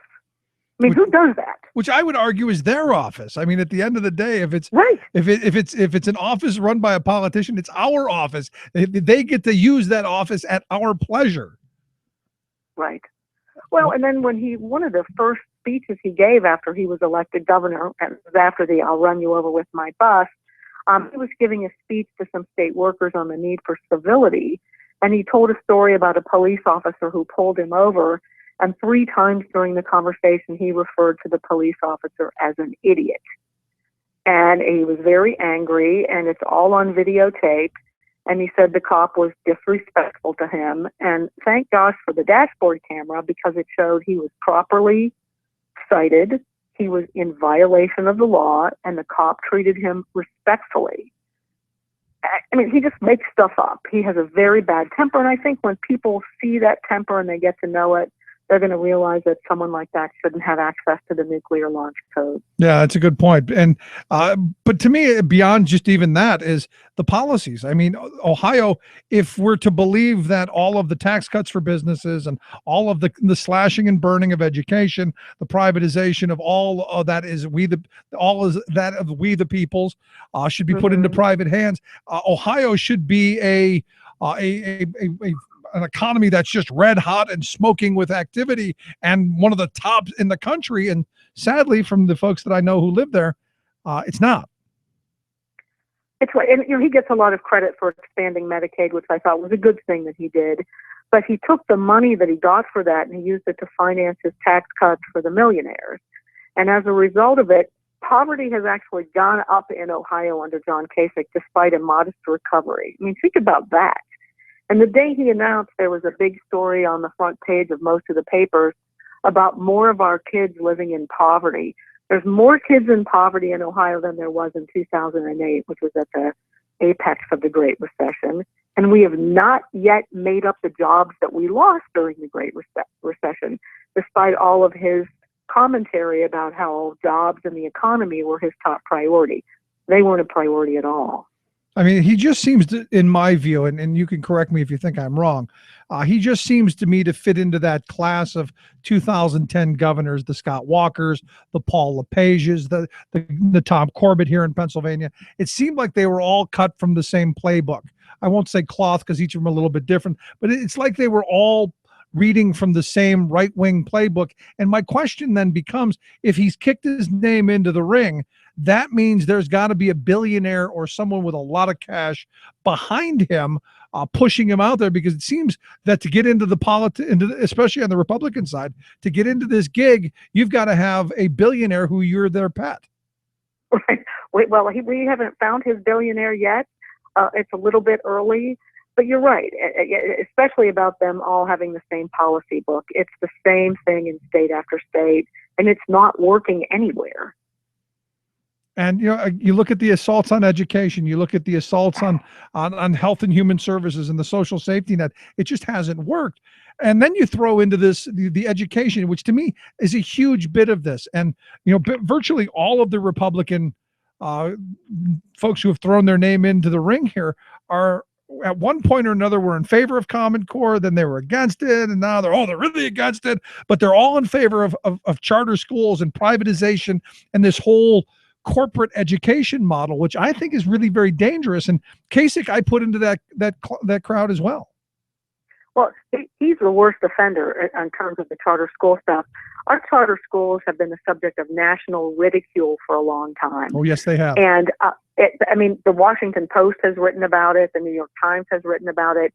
And the guy who was in charge of charter school accountability for the Kasich administration, who happens to be married to the Kasich chief of staff, who just got promoted to the presidential campaign. That's cozy. He covered up some really terrible test scores of some of the most poorly performing charter schools, and he got caught, and he was just forced to resign.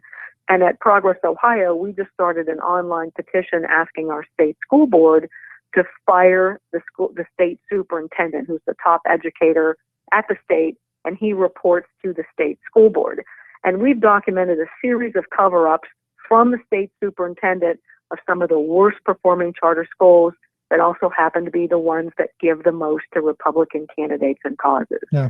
And so we have, generation after generation of kids in our state have suffered, and the taxpayers' money's being wasted.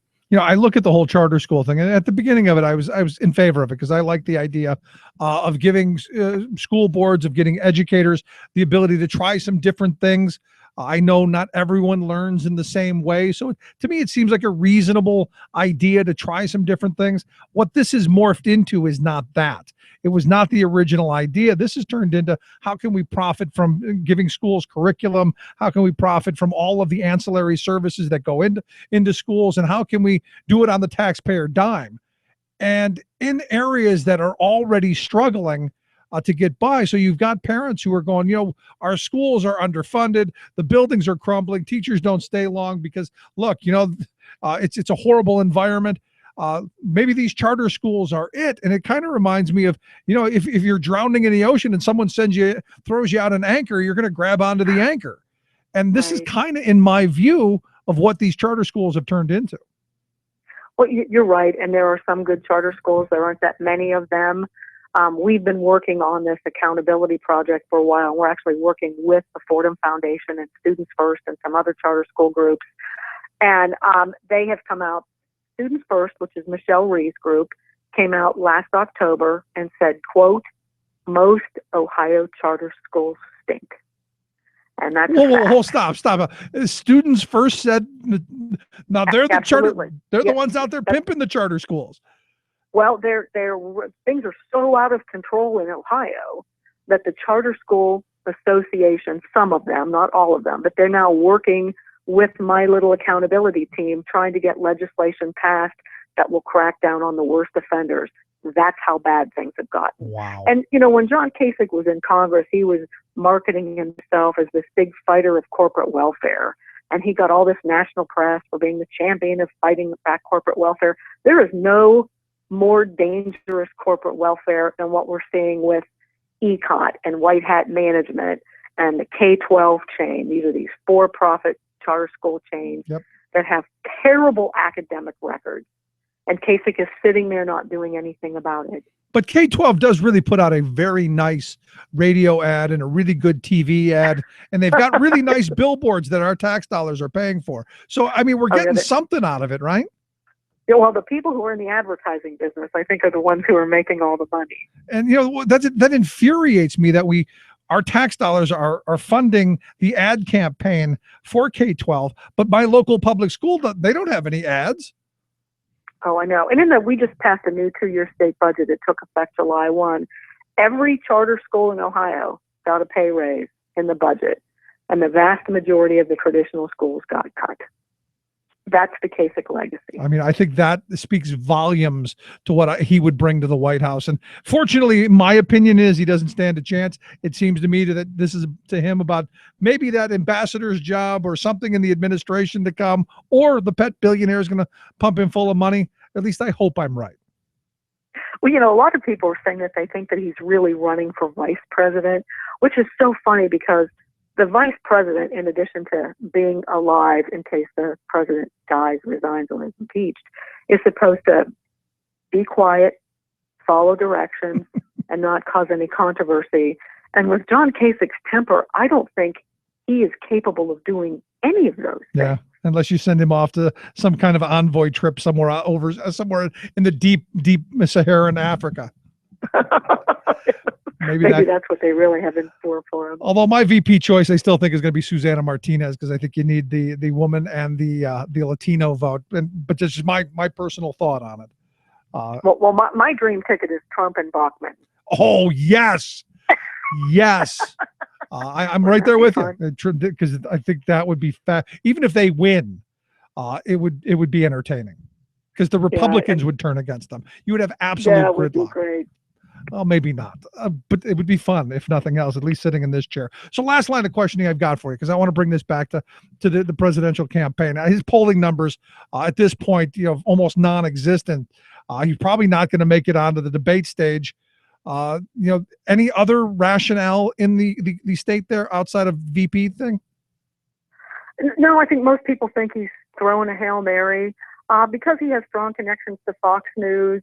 I would not be surprised to find them somehow tinker with their rules and get him in the debate. He's put a lot of money, $1 million on TV in New Hampshire, so that could give him the bump.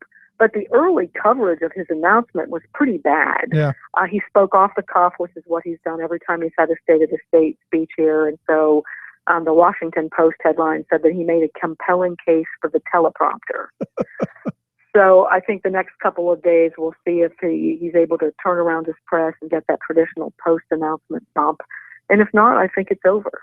And he, as I understand, is Ohio a term limit state? Is he done at the end of this second term? Yes, he is. Well, at least there's something good about that, right? Yeah, no kidding, because I think he's really hurt the state. Sad stuff. And I love my home state of Ohio and the Cleveland area, which sadly has been decimated by his policies. Sandy, I appreciate you taking a little time for us. Thanks so much. Well, thank you. I'd Bye-bye. love to talk to you again. Sandy Thies, she's the executive director of Progress Ohio. You want to check out their website, go to ricksmithshow.com. Click on Sandy's name. Take you right there. Quick break. Right back. Stick around. You're listening to The Rick Smith Show. 1,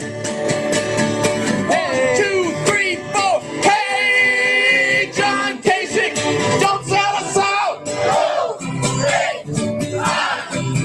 Hey, Ohio, stand up and shout. Hey, John Kasich, don't sell us out. You're listening to The Rick Smith Show. Novelist Thomas Wolfe famously wrote, "You can't go home again." But Eric Holder has proven him wrong. Holder, who was President Obama's Attorney General until stepping down earlier this year, recently returned to his old home place, Covington and Burling. Where's that?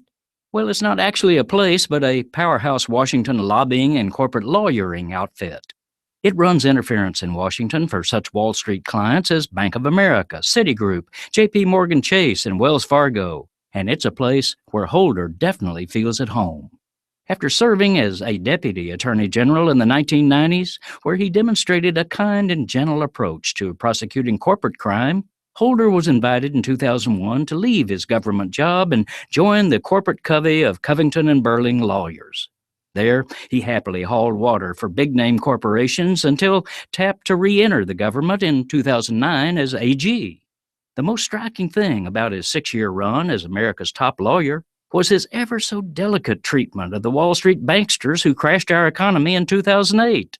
Despite blatant cases of massive fraud and finagling, Holder failed to prosecute even one of the top Wall Streeters involved. Indeed, he generously deprioritized criminal prosecution of mortgage fraud and even publicly embraced the soft-on-corporate-crime notion that Wall Street banks are too big to fail and too big to jail. It's no surprise, then, that Holder is once again spinning through the revolving door of government service to rejoin his corporate family at Covington and Burling. In fact, in his years away, the firm kept a primo corner office empty for him, awaiting his return home. This is Jim Hightower saying, in a way, he never really left. But now, his paycheck for serving corporate interests will be many millions of dollars a year. Happy homecoming, Eric. To get more of Jim Hightower's populist take on what Wall Street and Washington are up to, visit www.hightowerlowdown.org. The Rick Smith Show, changing America for the better. I'm breaking the rocks in the hot sun. I fought the law and the law won. I fought the law and the law won.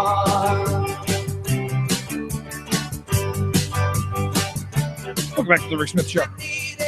Check out the website, thericksmithshow.com. Another one of the Rick Santorum isms that I've found kind of interesting. The headline being, evidently Santorum believes that schools celebrate LBGT marriage, but not the other kind. They're not promoting marriage. And I got to be honest, I do a lot of work with my kids' schools. My wife and I are involved, weekly. We go in and either read or math or do some other stuff, and have been for years.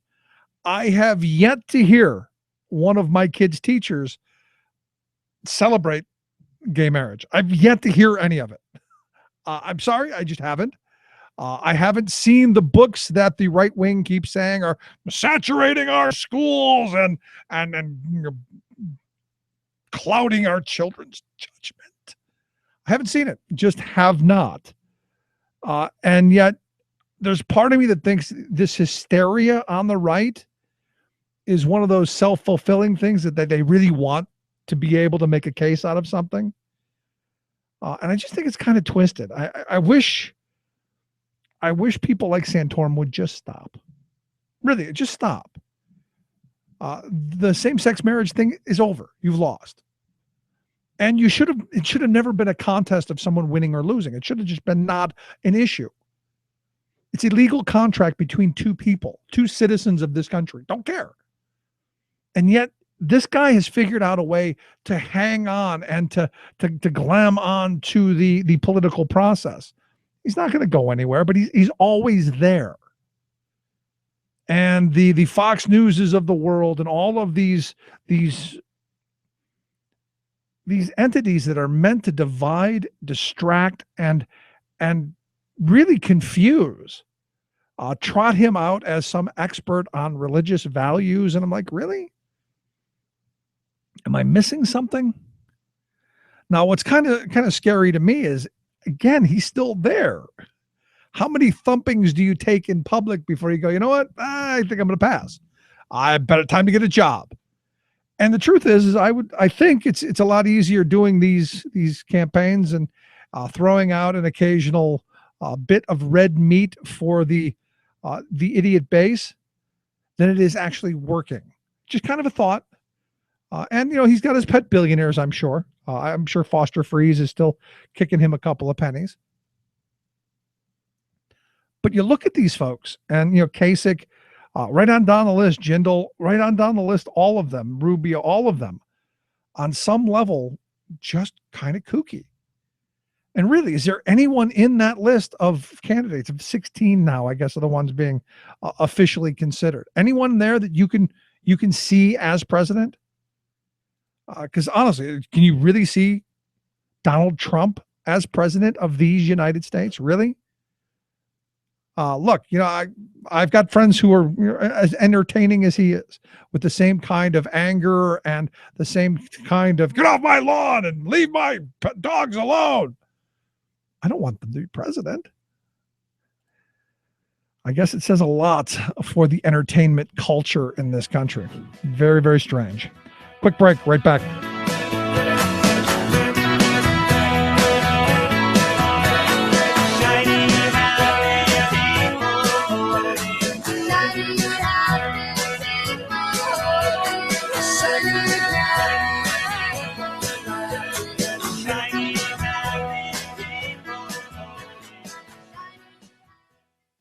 You're listening to The Rick Smith Show. For more information, go to thericksmithshow.com. If you've missed any portion of the program, you can download the podcast at thericksmithshow.com.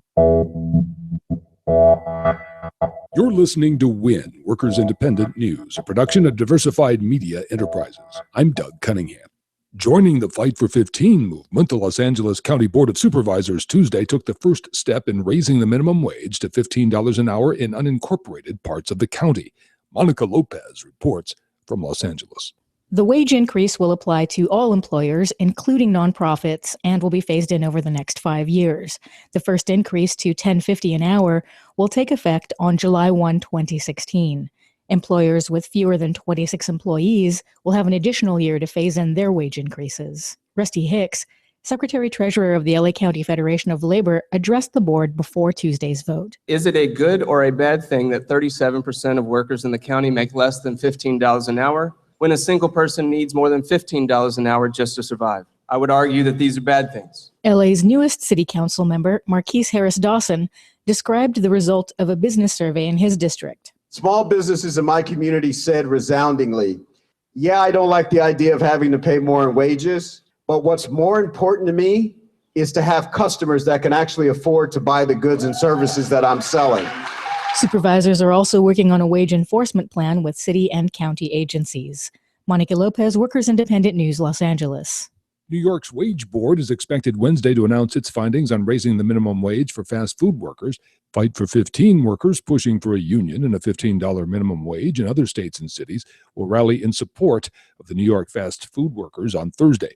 Governor Andrew Cuomo appointed the Wage Board, and it's expected to make its recommendations after weeks of public testimony from workers who said their pay is so low now they rely on public assistance, squeeze into crowded apartments, and are unable to afford the necessities for themselves and their children. Most non-tenured faculty at Barnard College will be able to vote on whether or not to join United Auto Workers 2110 in September. The college signed a neutrality agreement that came on the last day of NLRB hearings to determine which employees would be in the bargaining unit for the election. Sonam Singh is an adjunct lecturer at Barnard. Currently, the pay is very low, a few $1,000s per course, and there's no stability because adjuncts are only appointed semester to semester, which leads to a lot of precariousness in terms of, or any kind of financial planning. A system had developed over time where a lot of inequity had crept into it, and a union seemed like the most reasonable and effective way to address those inequities. Barnard President Deborah Spar says the administration fully supports the right of the contingent faculty to make a decision for themselves and without interference when it comes to joining a union. WIN is made possible in part through underwriting support from the United Steelworkers and from the International Association of Machinists. You've been listening to WIN, Workers Independent News. For more information, visit laborradio.org. Your working class radio experience, where hard work, common sense, and rational thoughts are a reality. The Rick Smith Show. Working hard to make a left, red shed a bomb red. Father, son, left to carry on, blue denim, and his vein. Oh, he's a working class man. And welcome back to The Rick Smith Show. Check out the website, thericksmithshow.com. Questions, comments, something on your mind, you can email me, Rick, at thericksmithshow.com. It's Wednesday, and that means worker news from around the nation. That's why we've asked our good friend, Doug Cunningham. He's the voice of the WIN clips that you hear on the program each hour, to come talk with us and share the day's news with us. He's also the big producer there at Workers Independent News. Laborradio.org is their website. Doug, thanks for taking time for us. Hey, brother, always great to be with you. Thanks for the opportunity. So the big news today, evidently, New York, right? The some good wage news. Yeah, right. I mean, this is kind of a tale of two different governors and two different approaches to labor rights and workers. New York, a wage board appointed by Governor Andrew Cuomo today, recommended a $15 an hour minimum wage for fast food workers in New York. And now it has to go to the state labor department for approval, but that's a virtual certainty that it gets approved there. And it's going to be phased in. It'll take effect in New York City by the end of 2018, go statewide in New York by 2021. So I'm not so happy with the long phase in, but the fact that the governor appointed this board, they took hours and hours of hearings for about 3 weeks from fast food workers and other folks, and they determined that that's where the wage ought to be. And so that was their unanimous recommendation today.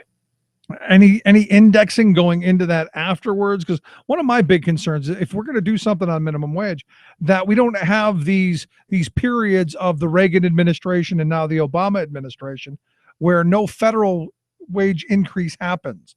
Where you go through all this work here in Pennsylvania, we haven't increased it since, I think, 2006. So, we're a long way from the last real increase. And to me, indexing it, I think, is extremely important. Oh yeah, that's. I don't know if this does that. I'll have to look into more detail on that to see if it does. But yes, that's absolutely essential if it's going to be really meaningful.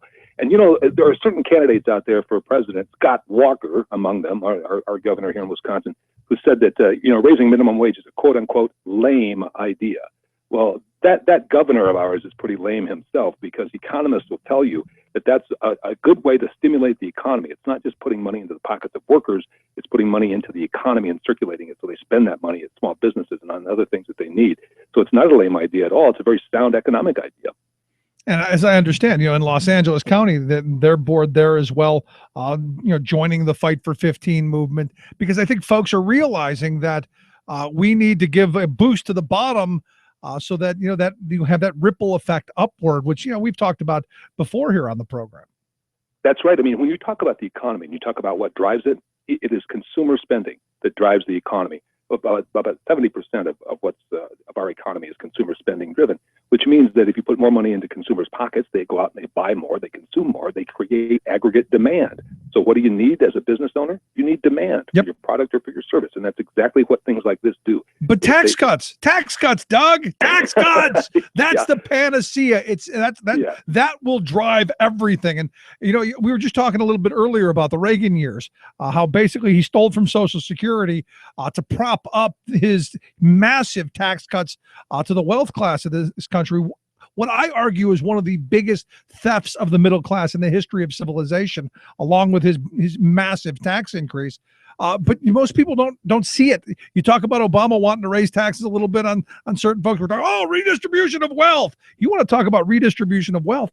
That era right there was massive redistribution. I think working folks need to understand something, Rick. They need to understand that we, the working class in this country and the worldwide, we create the wealth, okay? The only reason that capital can exist, as Abraham Lincoln pointed out many, many years ago, labor is foremost and should be before capital, because labor has to exist before capital. No capital, i.e. wealth, to go invest in companies or do other things with, never can be produced without working people producing it. And so the issue before workers is, are you getting your fair share of what you produce? Because you produce all the wealth. It's not guys like Donald Trump or the Koch brothers who produce wealth. It's working people day in and day out making the economy run, the country run. That's what produces wealth. And then that wealth pool gets taken by the capitalists and invested and spent on what they want to spend it on. And working people get the short end of the stick, kind of like the old country western song, you know, billionaires get the gold, workers get the shaft. Absolutely. and that's what people have to understand fundamentally, you know, as a starting point here.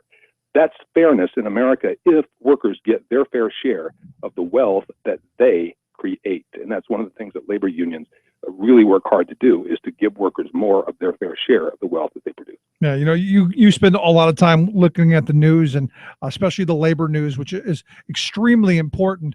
I look at the coasts right now. You've got strikes going on in Los Angeles and Georgia, talking about misclassification of workers. And to me, that's one of the real scourges of our labor law that allows that to happen, that allows employers to skirt all of those, paying the Social Security, paying into workers' comp, unemployment, all of those things that they've gotten away with by shifting responsibility onto the folks who can't afford it. And fortunately, to me, it looks like people have almost had enough. Well, they're completely fed up, and that's exactly what people are doing. I mean, while working people are going to work every day and trying to support their families and doing the right thing, putting in a hard day's work for a day's pay, these guys, these billionaires, these corporations, they're scheming continually about how to rig the game. And Elizabeth Warren's words, you know, the game is rigged against working people, and they work overtime and pay others to work overtime to figure out how they can carve up anything of value in this country and route it into their pockets instead of into workers' pockets. And what ends up happening is you have then an unjust society. And not only that, but you have a damaged economy because workers aren't paid properly and therefore can't create that aggregate demand I was talking about a minute ago. Right. That really drives our economy. Yeah, I have my views on this. I'm curious of yours. How is it that we continually put the same bad people in office then, if we all know that we're getting the short end of the stick? How is this? I mean, it's frustrating to me to see these things continue on and on and on, and yet the same bad politicians, the Scott Walkers, the Tom Corbett's, the Paul LePage's, the Bruce Rawners, all of these insaniacs who are corporatists. It's more for them and less for us. How we vote for them is beyond me. Yeah, it's beyond me too. Although I do know that being in communications, professional communications, they talk about the emotional framing that goes on when people think about issues. If you're wedded to a particular position, then you have an emotional frame. In other words, you react emotionally, not logically, to what's happening. So a certain amount of people out there are going to react emotionally to support right-wing candidates. That's going to be a given. About 30%, I think, will do that. The rest of the people, a lot of them are low information voters. So if you've got bottomless pockets that you can pump out these attack ads and these constant barrages of misinformation through Fox News and through paid political advertisements and all of that, then you can persuade low information voters, to do something against their own interests. And I think that's what's going on here, Rick. And unfortunately, we don't have the kind of clout in terms of that kind of massive money, that massive ability to dominate media with a message on point and saturate the media with that message when we so choose. We can't do that. Working people can't do that. We don't have those resources. So we depend on other means. And as long as people like you are out there trying to inform and talk about the issues and let people know what's happening, and as long as we're here trying to cover labor news and tell the truth about what's happening, maybe we can reach a critical mass at some point where enough people will get enough information to stop voting against their own interests. Yeah, I mean, I look at Illinois right now, and I was amazed that Ronner won. I mean, to me, my grandfather always had this saying that if a rich guy is going to take a buck out of his pocket to tell you you don't need something, you better spend 2 to get it. Because that's good advice. That's his fine. generation was repulsed by extreme wealth. He had seen, growing up during the Depression, he had seen what they had done. And if someone were to come out with this kind of money and try and buy an election, they were repulsed by it. They would viscerally turn away from it. Yet we don't seem to have that same visceral reaction to people throwing enormous sums of money into a campaign. I look at Donald Trump. I mean, to me, I'm repulsed by this guy, but yet he's up there at the top of the polls. This guy is repugnant. He is, in the words of Lindsey Graham, a jackass, and he's out there braying continually like a carnival barker, and people are falling for his shtick. He's a repulsive guy. I mean, this billionaire bragging about his wealth. His main claim to fame is saying you're fired, and being paid millions of dollars to denigrate people and fire them on television. I mean, what kind of moral character is necessary for a country to accept somebody like that running for president? I mean, this guy should be laughed out of every hall in this country when he tries to get up and pontificate about politics. He knows nothing, and he's so extremely selfish. He's not in the public interest at all. And we've got to wake up in this country and start voting our own interests and informing ourselves so we understand and can see through this and don't buy the snake oil these politicians are selling. I mean, to me, this whole push to destroy the ability for workers to take some of that wealth for themselves and feed their families and put roofs over their head, just kind of amazing to me. And going back to Illinois for a minute, I look at their billionaire governor who's saying, we need to destroy collective bargaining and we need to destroy the pensions, and you working people, you get less, which is just twisted to me. And they should stop listening to guys like Ronner and start listening to guys like Daniel Linares. This is a guy who I just interviewed today. He'll be in Win News tomorrow. He's a striking port trucker, and he's talking about what his working conditions are like, what they have to do out there. They're misclassified as independent contractors. They have to pay all the business expenses. They get no benefits. And he says a union is their salvation. A union is the way forward for them. And they're on strike against PAC-9 as we speak, Rick, and they'll continue that strike for a while and picketing out there. And they're trying to fight that misclassification. They're trying to fight against wage theft.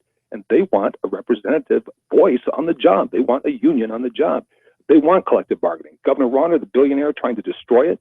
Daniel Linares barely making it as a misclassified, independent contractor truck driver out in Los Angeles is saying, no, workers like us, we need unions. And we know the value of collective bargaining. And besides, Americans have rights, okay? One of our basic rights is the right to form a union. It's a human right. For now. So, yeah, and when you attack that right, you are attacking the fundamental American freedom that people have to associate freely, to join organizations that they choose, and to have a voice on the job. We can't have a freedom in this country or democracy if we don't have freedom and democracy on the job. Exactly. I mean, but for now, because you got Scott Walker, your governor, saying we could make this a whole right to work nation. And the Republican platform is to pursue that anti-worker, no rights at work agenda. And what's interesting to me is, eventually they want to take away that ability to fold your arms and say, no, we're not going to work. We're not going to work in these conditions. They want to take that away. Take us back to the days of Lochner, where if you're desperate enough to work in crummy conditions at no wages, you're on your own, brother. That's exactly what they want. They want us desperate, bowing and scraping before the power of wealth and power. That's what they want. And they want us to abandon the native-born rights that all American people have of being free and having a voice in our democracy and in our country. If you don't have a seat at the table on big key decisions, like what happens at the workplace, you are not free. And you're not living in a democracy, in my opinion. And so this whole thing comes down to a struggle, I think, between American values, real values of freedom and democracy and a voice on the job and worker rights, against the phony values these billionaires like Ronner and the Koch brothers and Scott Walker and others are pushing on us. And we have to get it to a critical mass, Rick, where we're powerful enough so that when we get to this election stage, we can turn out enough people to vote for working people instead of voting for the billionaire agenda. I'm with you. As I've always said, if you're not seated at the table, chances are you're on the menu.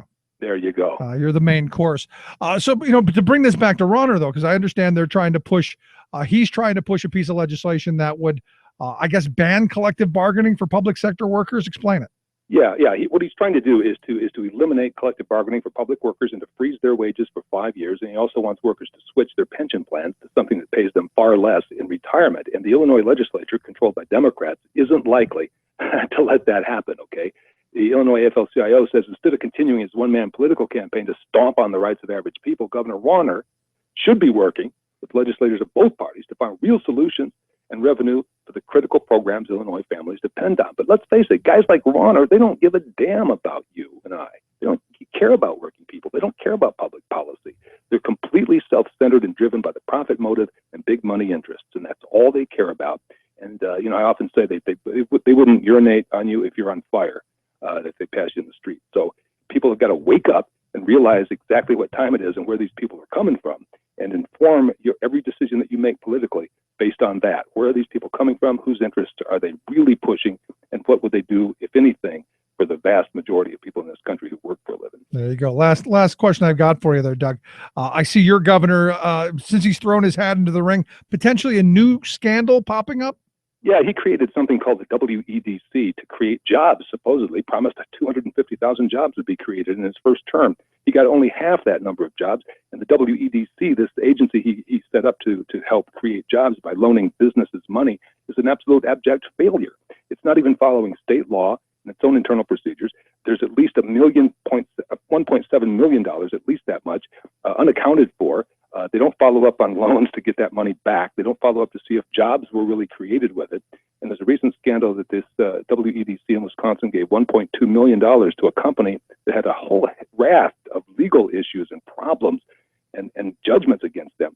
So there's a call for criminal investigation now into that. Democrats in the state legislature want the feds to investigate, and other people in the state may investigate this company and what's been going on at that agency that Walker himself created and chaired and appointed most of the boards, members of the board. So as he goes out around the country running for president, keep that in mind. He created this agency to create jobs. It's been an abject failure, and it's incompetent. It's failing. I mean, the sad reality is all of that 2010 governor class, they seem to do the same thing. Ohio has one that's horribly run here in Pennsylvania. Corbett tried it, and it hasn't worked. I mean, we were giving huge amounts of money to companies to move across the New Jersey River, the New Jersey border over the river, the Lehigh River, millions of dollars just to move across the street. Yeah, what they're doing is absolutely destructive to the nation. It's destructive to the economy. It's destructive to the public sector. And you can't believe a word they're saying. If their mouths are moving, they're lying. So take that to heart and really investigate these guys before you even think about voting for them for president. Walker alone on that WEDC issue, that alone should be enough to sink his chances as president. That was his showcase. That was his piece in Wisconsin that was supposed to create jobs. That was supposed to be his signature achievement, creating 250,000 jobs through this agency partially. And it's been an abject failure. They don't even bother, Rick, to institute proper procedures on how to handle taxpayer money being doled out to these businesses. Well, that's a lot of work, Doug. It's a lot of work. You got to be nimble. You got to be like business and be able to turn on a dime. And if you see that dime, you need to be able to put it in your pocket. There you go. And you need to be able to stomp on workers whenever you can. I guess with the billionaire money that they got, they can buy big stomping boots to go to town on everybody. It's amazing That's stuff. exactly what Walker would do.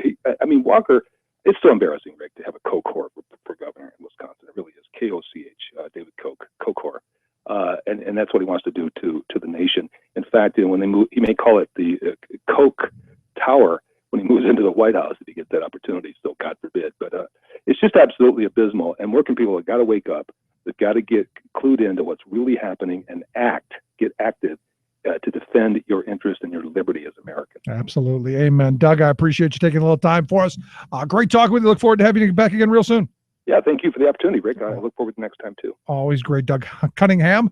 He is the voice of the Worker Independent News that you hear here on the big program every hour. So let's take a quick break. Right back after this. Stick around. You're listening to The Rick Smith Show. We're working people. Come to talk.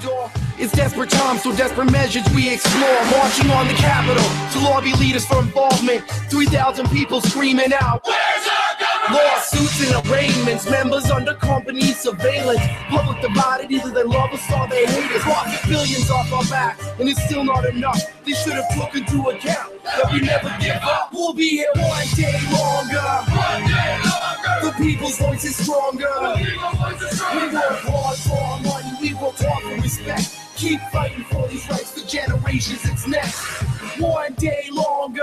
One day longer. The people's Your working class radio experience, where hard work, common sense, and rational thoughts are a reality. The Rick Smith Show. I'm Rick Smith, and this is Labor History in 2. On this day in labor history, the year was 1887. That was the day brewery workers in San Francisco declared victory after brewery owners gave in to their demands. The demands were as follows: free beer, a closed shop, freedom to live outside the breweries, a 10-hour workday, a 6-day work week, and a board of arbitration. Brewery workers in that city maintained their union loyalty. During the 2 years that followed, the National Brewers Association sought to break the brewers' unions across the nation. But the brewers stood strong in San Francisco. The Brewery Owners Association ordered its affiliated members in San Francisco to fire union workers and replace them with scabs. This led to a 9-month brewer workers strike. The strike was successful. The National Brewers Association finally was forced to capitulate. There have been other more recent brewery strikes, and not just in the United States. In 2010, Carlsberg brewery workers went on strike in Denmark after bosses told the staff they could only drink at lunchtime.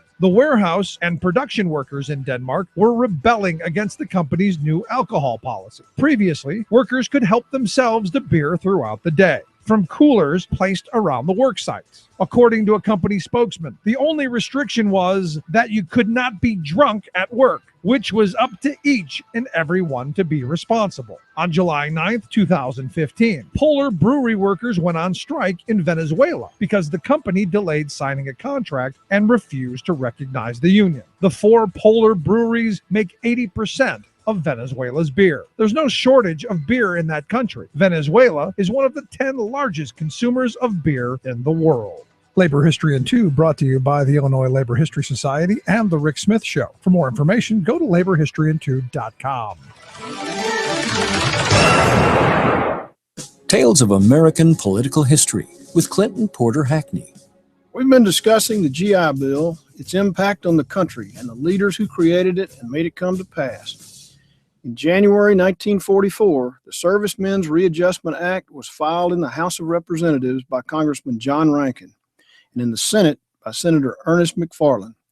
Senator McFarland became known as one of the fathers of the GI Bill, along with American Legion Commander Warren Atherton.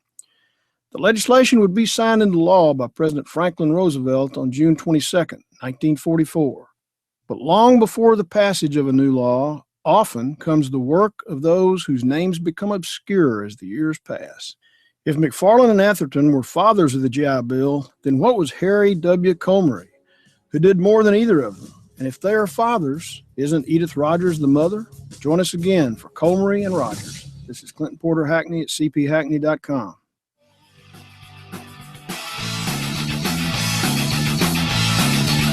Working class heroes, they are the ones who helped to build this land. Welcome back to The Rick Smith Show. Check out the website, thericksmithshow.com. Questions, comments, something on your mind, you can email me, Rick at thericksmithshow.com. Lisa sent me an email saying, you said you think you know why working class people vote against their own interest. And in the last conversation with Doug, I wanted to hear his take on it. Why is it that we put up with what we do? And I appreciate the email, Lisa. Why do we put up with this stuff? Why is it that we allow this to continue as a nation? And, I think Doug hit on something interesting, a popular TV show of the line, "You're fired." Because there's part of me that we're a voyeuristic society. We seem to like others' misery, which is why the poor shaming TV show is on. That idiotic, The Briefcase, which is why the Undercover Boss series is still running. Well, see how bad other people have it, so we can look at ourselves and go, we don't have it that bad. We're okay. We're on the treadmill. Or the woman that I met making $16,000 a year saying she was in the middle class because she didn't accept government handouts without understanding that, the earned income tax credit is a government subsidy, without understanding that a lot of the programs she was using without going out for food stamps or things like that were actually government subsidies to help prop up the low wage economy. Why we put up with that is beyond me.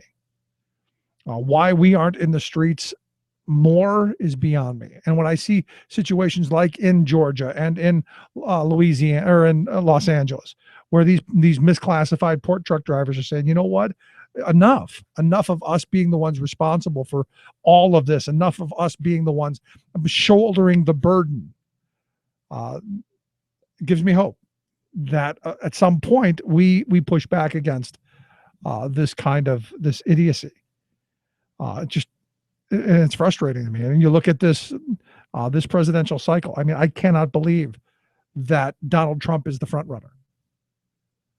I think that speaks volumes about the Republican voters. And if you're one of those Republican voters that goes, you know what, my party's gotten kind of crazy, get involved, take it back, bring it back to somewhere near sanity. Because, I do understand, I've got a couple of friends who are, diehard Republicans. That's what they believe. But even they're looking at their party going, oh, wow, this is getting crazy. This is a bit too far. And, I remember in 2011 going out to Wisconsin saying, you know what, there is a concerted effort in this country to change our nation, to fundamentally change things. And it's the attack on workers that Walker was doing. And I was saying, look, it's going all across the country. It's the handing out of tax dollars in the name of job creation through all of these economic development schemes that are privatized and handing out and doling out huge amounts of taxpayer dollars in the hopes that maybe possibly we could create some jobs. That none of them worked. I mean, you look here in Pennsylvania, for instance, when Corbett was running for re-election under the banner of the more jobs governor.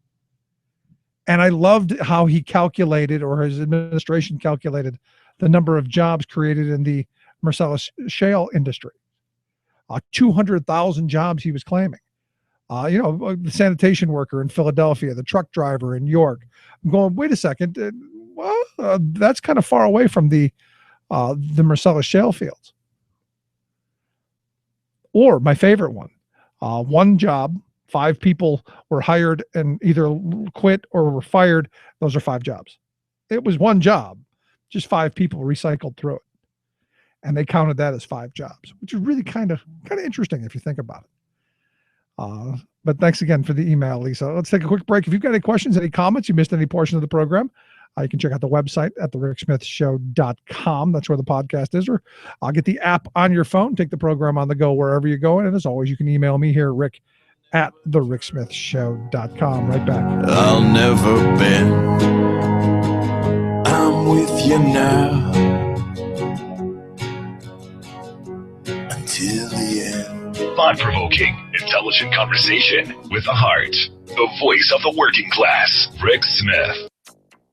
All of this started on the 15 freeway. Extreme weather whips California freeways. A 30 by 50-foot section of California's Interstate 10 freeway collapsed Sunday. From floods to fire as bridges collapse and cars burn.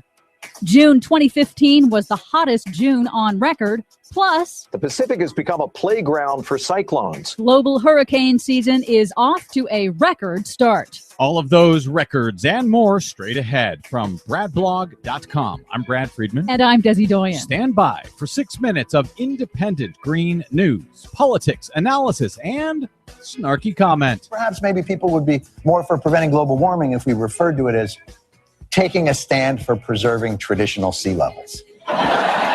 Yep, that might do it. This is your Green News Report. As the Bible says, it is Adam and Eve, not Adam and Go.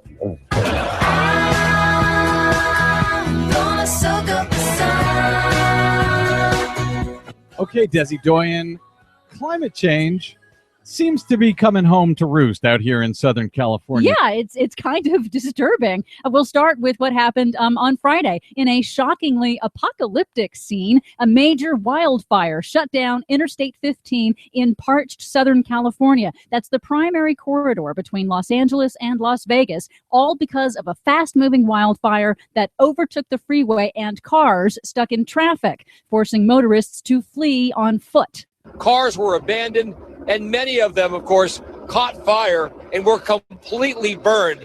And the firefighters trying to stop this blaze before it could burn down major parts of the small city. Really disturbing. We know that part of the I-15 very, very well, and there is nowhere to run. And it did look like a scene from, I don't know, Mad Max, Walking Dead, take your pick, as drivers fled the scene for their lives. Yes, one motorist actually did describe it as, quote, like something out of The Walking Dead. Now, luckily, no one was injured, but 20 cars and 11 homes were destroyed. California's historic drought has turbocharged wildfire season.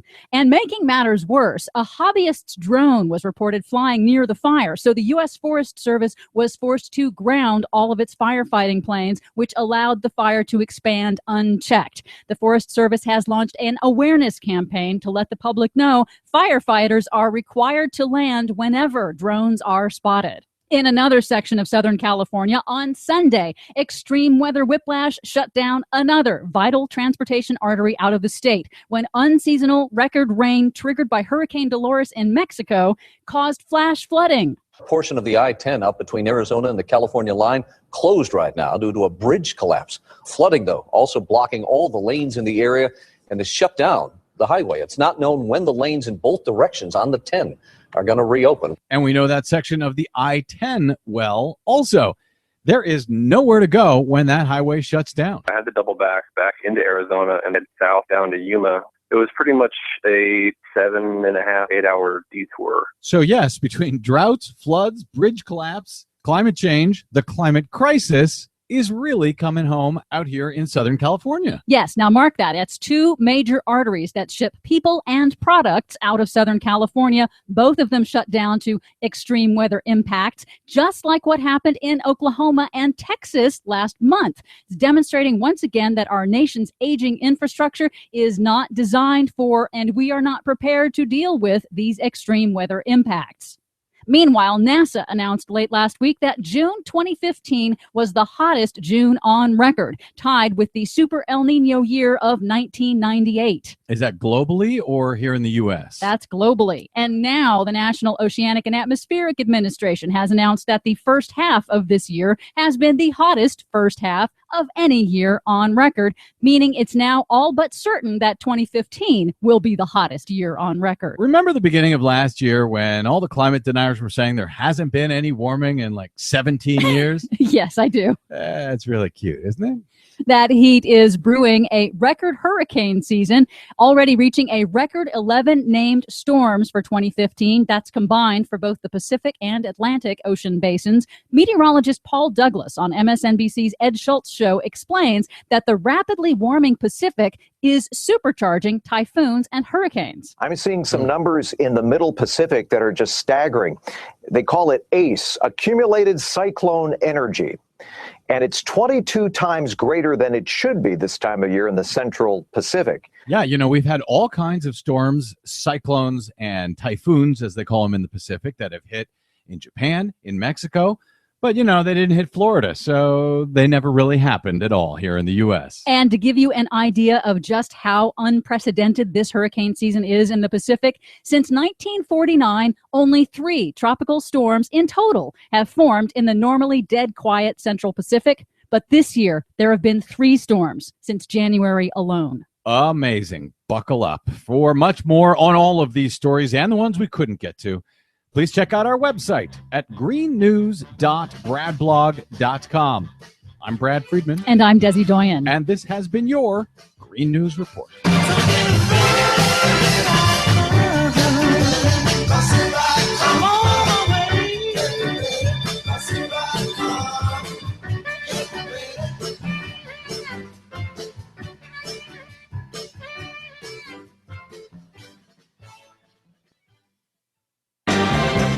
The most important issues of the day. This is The Rick Smith Show.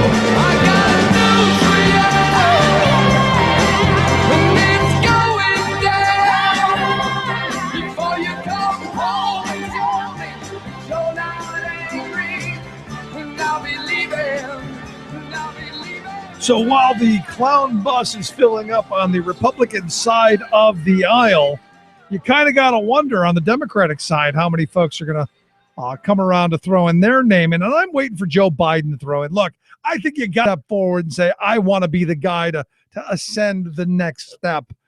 Besides, I like Joe Biden. I think he's a decent guy. I think he would be fun on the campaign trail. I think he's one of those guys who's just at a certain level kind of entertaining. But today had in the news, and I'm kind of thinking, is this the beginning of that? I don't know. I'm here to talk a little bit about it. Luke Vargas, Talk Radio News Service. Luke, thanks for taking time for us. Of course, Rick. Always a pleasure. So I guess Joe's out there saying, hey, we need to raise the minimum wage. About damn time. That's right. Yeah, he's out in the Los Angeles area right now. Ellen Ratner is there. She's been sending me photos and some notes, though it is not so clear that Joe Biden is calling for a specific wage increase to a set dollar amount. Instead, this looks like he's simply saying, I want to expand overtime protections to make sure people are getting the extra pay that they've earned. It's an interesting timing for this speech by the vice president, because you've had a number of different jurisdictions around the country, possible, not just possible, but presidential candidates coming out in favor of concrete wage increases. For example, we saw Bernie Sanders down at the Capitol today saying we got to go for $15. You had the University of California school system chaired by former Big Nanny, I think they called her. Was that her nickname, Janet Napolitano, saying we are going to raise the wage for employees of several thousand employees of the University of California school system to $15. And then here in New York, a big announcement by the New York State Wage Board, which had been convened by the governor, Andrew Cuomo, a few years ago to try to explore this, recommending just this afternoon that they want a $15 minimum wage statewide for fast food workers. So again, an interesting, really hot day for this issue.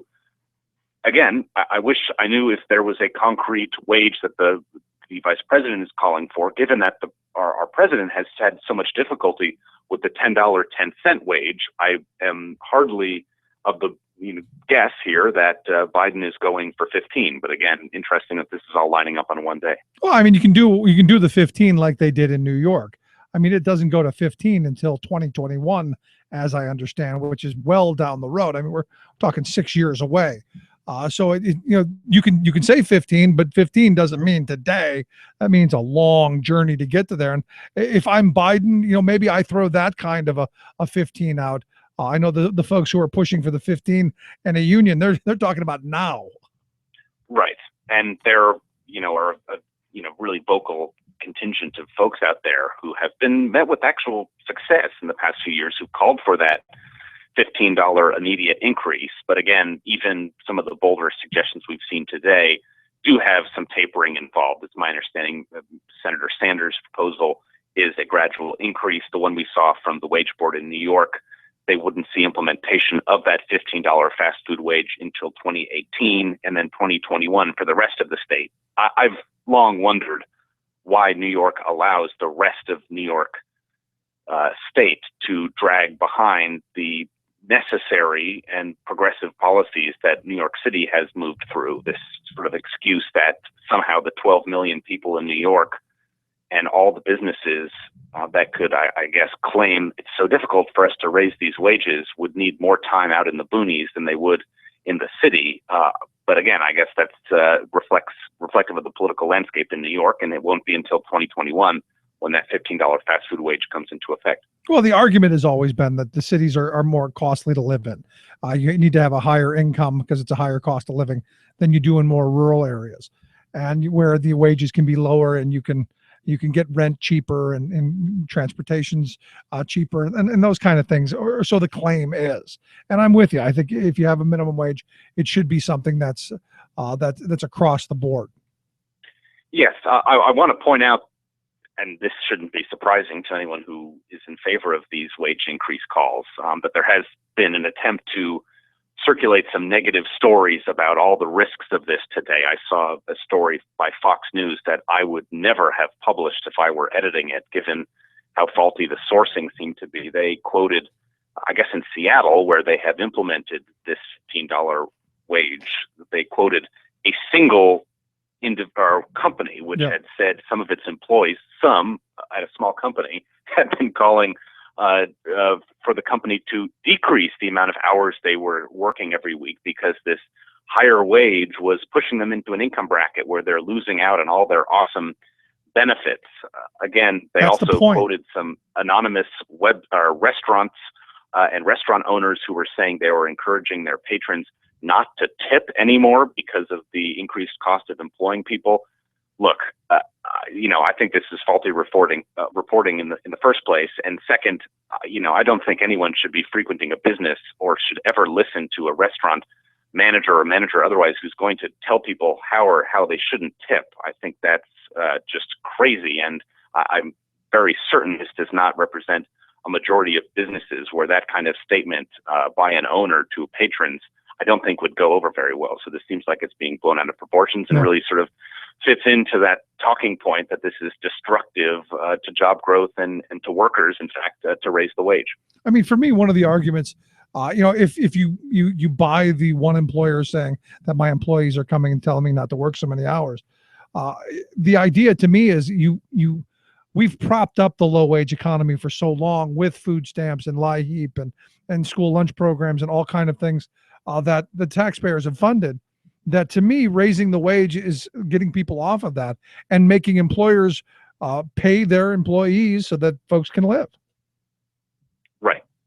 Look, I'm with you on this. There are issues where I don't like to come out and sort of voice my own sentiments. I think a wage increase is just common sense. Yep. And a little more details from Ellen at this event says the vice president is not calling for 15. He is saying that we need to move away from federal minimum wage of $7.25, which he describes as a starvation wage, and we must raise it to a living wage, which is the term I've heard kicked around by the administration, about $10.10. So again, I think that's where his target is set, though it doesn't sound like he's being very explicit in saying that. And given all these $15 figures today, you can maybe see why. Well, I mean, to me, as anyone who sat at a negotiating table knows, you start off with something that's a little bit out there, and then you come back to where you probably were planning on it anyway. And I think 1010 is about where folks are planning on being anywhere. You go back to 1968 and they throw that number 64, 68, where minimum wage was at its peak, which would be like 10.64 an hour now. That seems about right in folks that I've talked to. So I just think, this is part of that political back and forth. So let's move on. I understand some stuff going on with the UN. What's going on? Well, a few things. And this one story dovetails very nicely with a big argument we've been hearing from Republican nominees for president and other Republicans in Congress who've been complaining that the administration's nuclear deal with Iran did not include any provisions calling for the release of the 4 Americans detained in the country, including the Iranian-American journalist of the Washington Post, Jason Rezaian. His paper now has come out and filed an appeal to the United Nations Working Group on Arbitrary Detention. This is based out in Geneva. It's part of the UN Human Rights Council, which is admittedly a very flawed institution, but it does have some mechanisms that a paper like the Washington Post would see fit to try and lean on for some political pressure here. They're calling for this council, this working group, to condemn his detention by the Iranians. Of course, it's been 1 year since he was arrested on what do sound, and again, we haven't seen the evidence. We have not, no reporters and no representatives of Mr. Rezaian or the Washington Post have been allowed to witness any of these trials, but he is apparently being charged with espionage. One of the main pieces, and there are only 2 pieces of evidence, but one of them is a form he apparently submitted to Barack Obama's presidential campaign transition website saying, hey, if you need some help trying to bridge the gap between Iranians and Americans, I'll volunteer my services. I'd be happy to work as a part of your administration. That's being used by Iran as a way of saying he's trying to work with foreign enemies. Again, the fact that he's a dual citizen here, I guess, gives them a little bit more power in their mind to be able to flex their muscles. But again, I don't think it's an overstretch to say these are pretty trumped up charges, and the Washington Post trying to call Iran out on this and get some condemnation at an international level. I don't think this is too likely to happen. This working group is made up of a lot of countries that would likely side with Iran in trying to exercise their own sovereign judicial decision-making powers. But again, interesting here that the Washington Post chose to escalate this and has brought this appeal to the attention of the United Nations. Any chance this undoes I mean, right now, the stories that I'm seeing, everything's aimed at how do we undo the deal that's been reached with Iran. Is this part of that, you think? I don't think that the deal is going to be undone. You're just talking a minute ago about the rhetoric that the vice president might be making strategically to not mention, the real long-term hope that you have, the best-case scenario of the release. I think, I do trust the president in this case on the argument he made at the press conference when he was confronted by Major Garrett about this question. And he said, look, if we had put in the terms of this nuclear deal that these reporters needed to be released, it would have actually strengthened the Iranian position, because they would have known that it was a great thing to wield over us, that any non-compliance, they could threaten to re-imprison these individuals or postpone their release. So again, I think this is my guess, and given my knowledge of how some of these calls for releasing prisoners or suspending trials have worked in the past, that this is probably a very separate diplomatic track that the administration is pursuing. I am confident that they are doing something about it, but they do seem to be very careful to not make it appear to be intertwined with the Iranian nuclear discussion on purpose in this case. All right. And what's going on in Yemen? Well, this is interesting. We have seen over the last week or so a big change militarily on the ground. This has been a campaign, which I'm sure I've mentioned to you in the past, is a really difficult one for the U.S. to have any connections to. We've been providing intelligence to the Saudis about targets that they should be hitting in Yemen. And this is a big problem because the Saudis, their primary interest is to test out this beefed up military they've got to sort of toss around their power in the Middle East. And they just don't really have very much experience in conducting complex military operations. They've been hitting civilian targets, blowing up UN compounds in one instance. It's been bloody, messy, and really politically complicating for the White House. But we have seen sort of a change in the last week, which is that these Saudi forces, a complex coalition of Saudi-backed militias, uncomfortably Al-Qaeda fighters, Emirati special forces, and just local militias who are supportive of the Yemeni government, have recaptured the port city of Aden.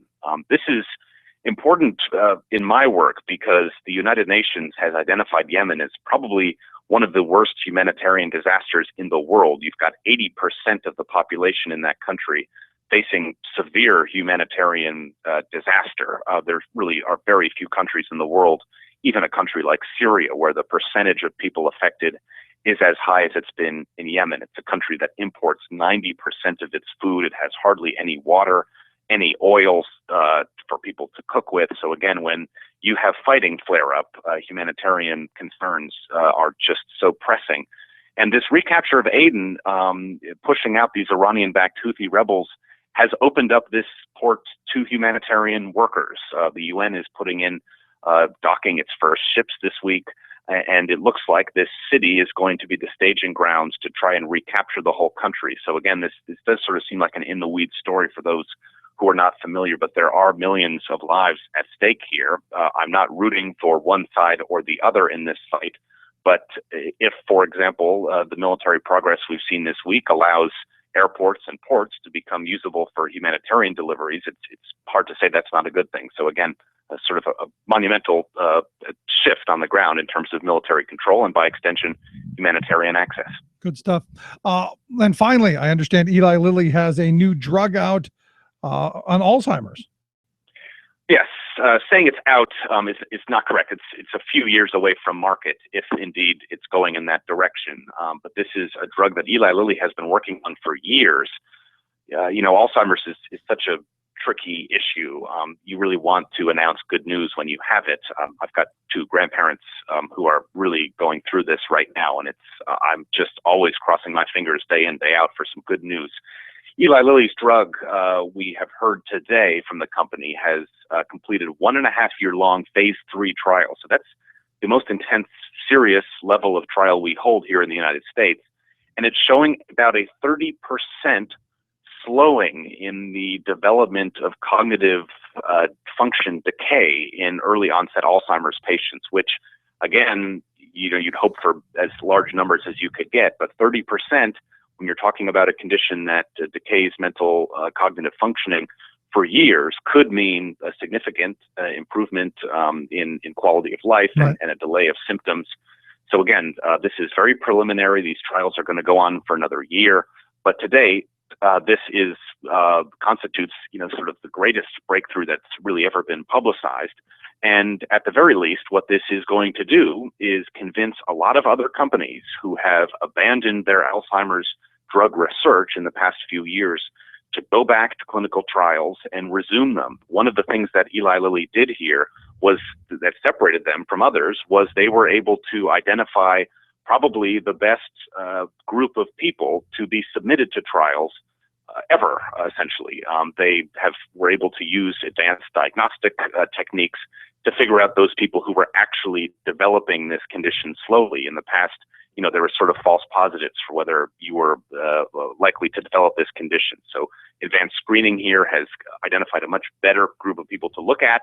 And by doing that, this drug sort of surprised them by yielding better results. So we're already hearing many other companies going back and resuming trials, and that's something we can certainly celebrate. That's a good thing. Luke, I appreciate you taking time for us. Thanks for the updates. Hey, thanks so much. Take care. Always great to talk to you. Luke Vargas, Talk Radio News Service. Quick break, right back. Stick around. You're listening to The Rick Smith Show.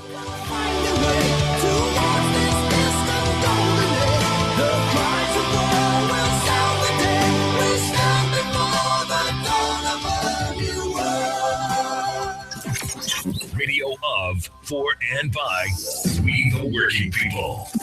The Rick Smith Show. Novelist Thomas Wolfe famously wrote, "You can't go home again." But Eric Holder has proven him wrong. Holder, who was President Obama's Attorney General until stepping down earlier this year, recently returned to his old home place, Covington and Burling. Where's that? Well, it's not actually a place, but a powerhouse Washington lobbying and corporate lawyering outfit. It runs interference in Washington for such Wall Street clients as Bank of America, Citigroup, JP Morgan Chase, and Wells Fargo. And it's a place where Holder definitely feels at home. After serving as a deputy attorney general in the 1990s, where he demonstrated a kind and gentle approach to prosecuting corporate crime, Holder was invited in 2001 to leave his government job and join the corporate covey of Covington and Burling lawyers. There, he happily hauled water for big-name corporations until tapped to re-enter the government in 2009 as AG. The most striking thing about his 6-year run as America's top lawyer was his ever-so-delicate treatment of the Wall Street banksters who crashed our economy in 2008. Despite blatant cases of massive fraud and finagling, Holder failed to prosecute even one of the top Wall Streeters involved. Indeed, he generously deprioritized criminal prosecution of mortgage fraud and even publicly embraced the soft-on-corporate crime notion that Wall Street banks are too big to fail and too big to jail. It's no surprise, then, that Holder is once again spinning through the revolving door of government service to rejoin his corporate family at Covington and Burling. In fact, in his years away, the firm kept a primo corner office empty for him, awaiting his return home. This is Jim Hightower saying, in a way, he never really left. But now, his paycheck for serving corporate interests will be many millions of dollars a year. Happy homecoming, Eric. To get more of Jim Hightower's populist take on what Wall Street and Washington are up to, visit www.hightowerlowdown.org. From New York, this is Your World in 2. I'm your host, Luke Vargas, with the Talk Radio News Service. UN food aid reached the Yemeni port city of Aden today, the first delivery there in more than 4 months. The vessel had been waiting offshore since June 26th, but heavy fighting barred any safe landing. After Iranian-backed Houthi rebels stormed the Yemeni capital of Sana'a in March, they pushed the government to the city of Aden before it too fell. But the tides have begun to turn. And last week, Aden fell to pro-government militia groups, thanks to help on the ground from al-Qaeda fighters and Emirati special forces. But regardless of who controls what for now, more aid is urgently needed, as more than 6 million people in Yemen are considered to be severely food insecure. And since May 19th, 1993, the Central Asian nation of Kyrgyzstan has maintained a cooperation treaty with the United States. The deal eased restrictions on aid workers in the newly independent country, and the administration of President Bill Clinton hailed then-President Askar Akayev for his, quote, bold support of human rights, democracy, and market reform. 22 years later, a lot has changed. Last week, the State Department awarded its Human Rights Defender Award to Kyrgyz activist Azimjan Asgarov, citing his work uncovering police brutality and advocating for an open society. The Kyrgyz government was furious, and today Prime Minister Tamir Sarayev canceled that 1993 cooperation agreement. Even before that, it's been clear Kyrgyzstan has been gravitating back into the sphere of Russian influence, if it ever left it. In 2009, Russia wrote off Kyrgyzstan's national debt, and last year, Kyrgyzstan in turn joined Vladimir Putin's Eurasian Economic Union. For more global news headlines, visit talkradionews.com. The animals, trap till the cages full. The cages full, stay away in the dark, count mistakes. The light was off. Sanity for a change.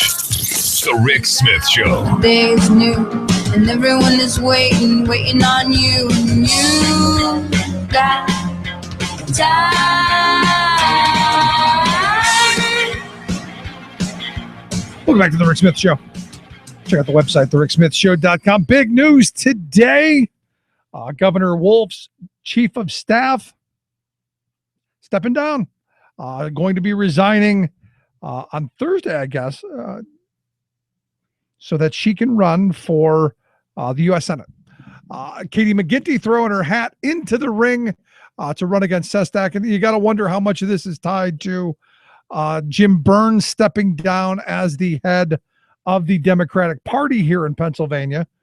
There was a lot of pressure for him to go. It'll be interesting to see who the replacement is going to be. Inside sources are telling me it's going to be this Marcel Gorin from Montgomery County, which, you know, a Rendell guy should be able to bring a lot of money in, and someone that would be favorable, I think, for McGinty. So this is going to be some competition for the Sestak camp. You got to wonder how she's going to stack up against Toomey, because at the end of the day, the Democrats do want to beat Pat Toomey. So interesting. And we're going to work on trying to get Katie McGinty on the program while she was running for governor. Always willing to come on. Looking forward to that. If you missed any portion of the program, ricksmithshow.com. Thanks for being here. We will see you back here tomorrow. You've been listening to The Rick Smith Show. Together, we can make America better. Email rick@thericksmithshow.com or interact with us anytime at thericksmithshow.com. Until next time, this has been The Rick Smith Show, where working people come to talk. It's color like the tide flood beneath the lunar sway. Imperial, mysterious, in amorous array.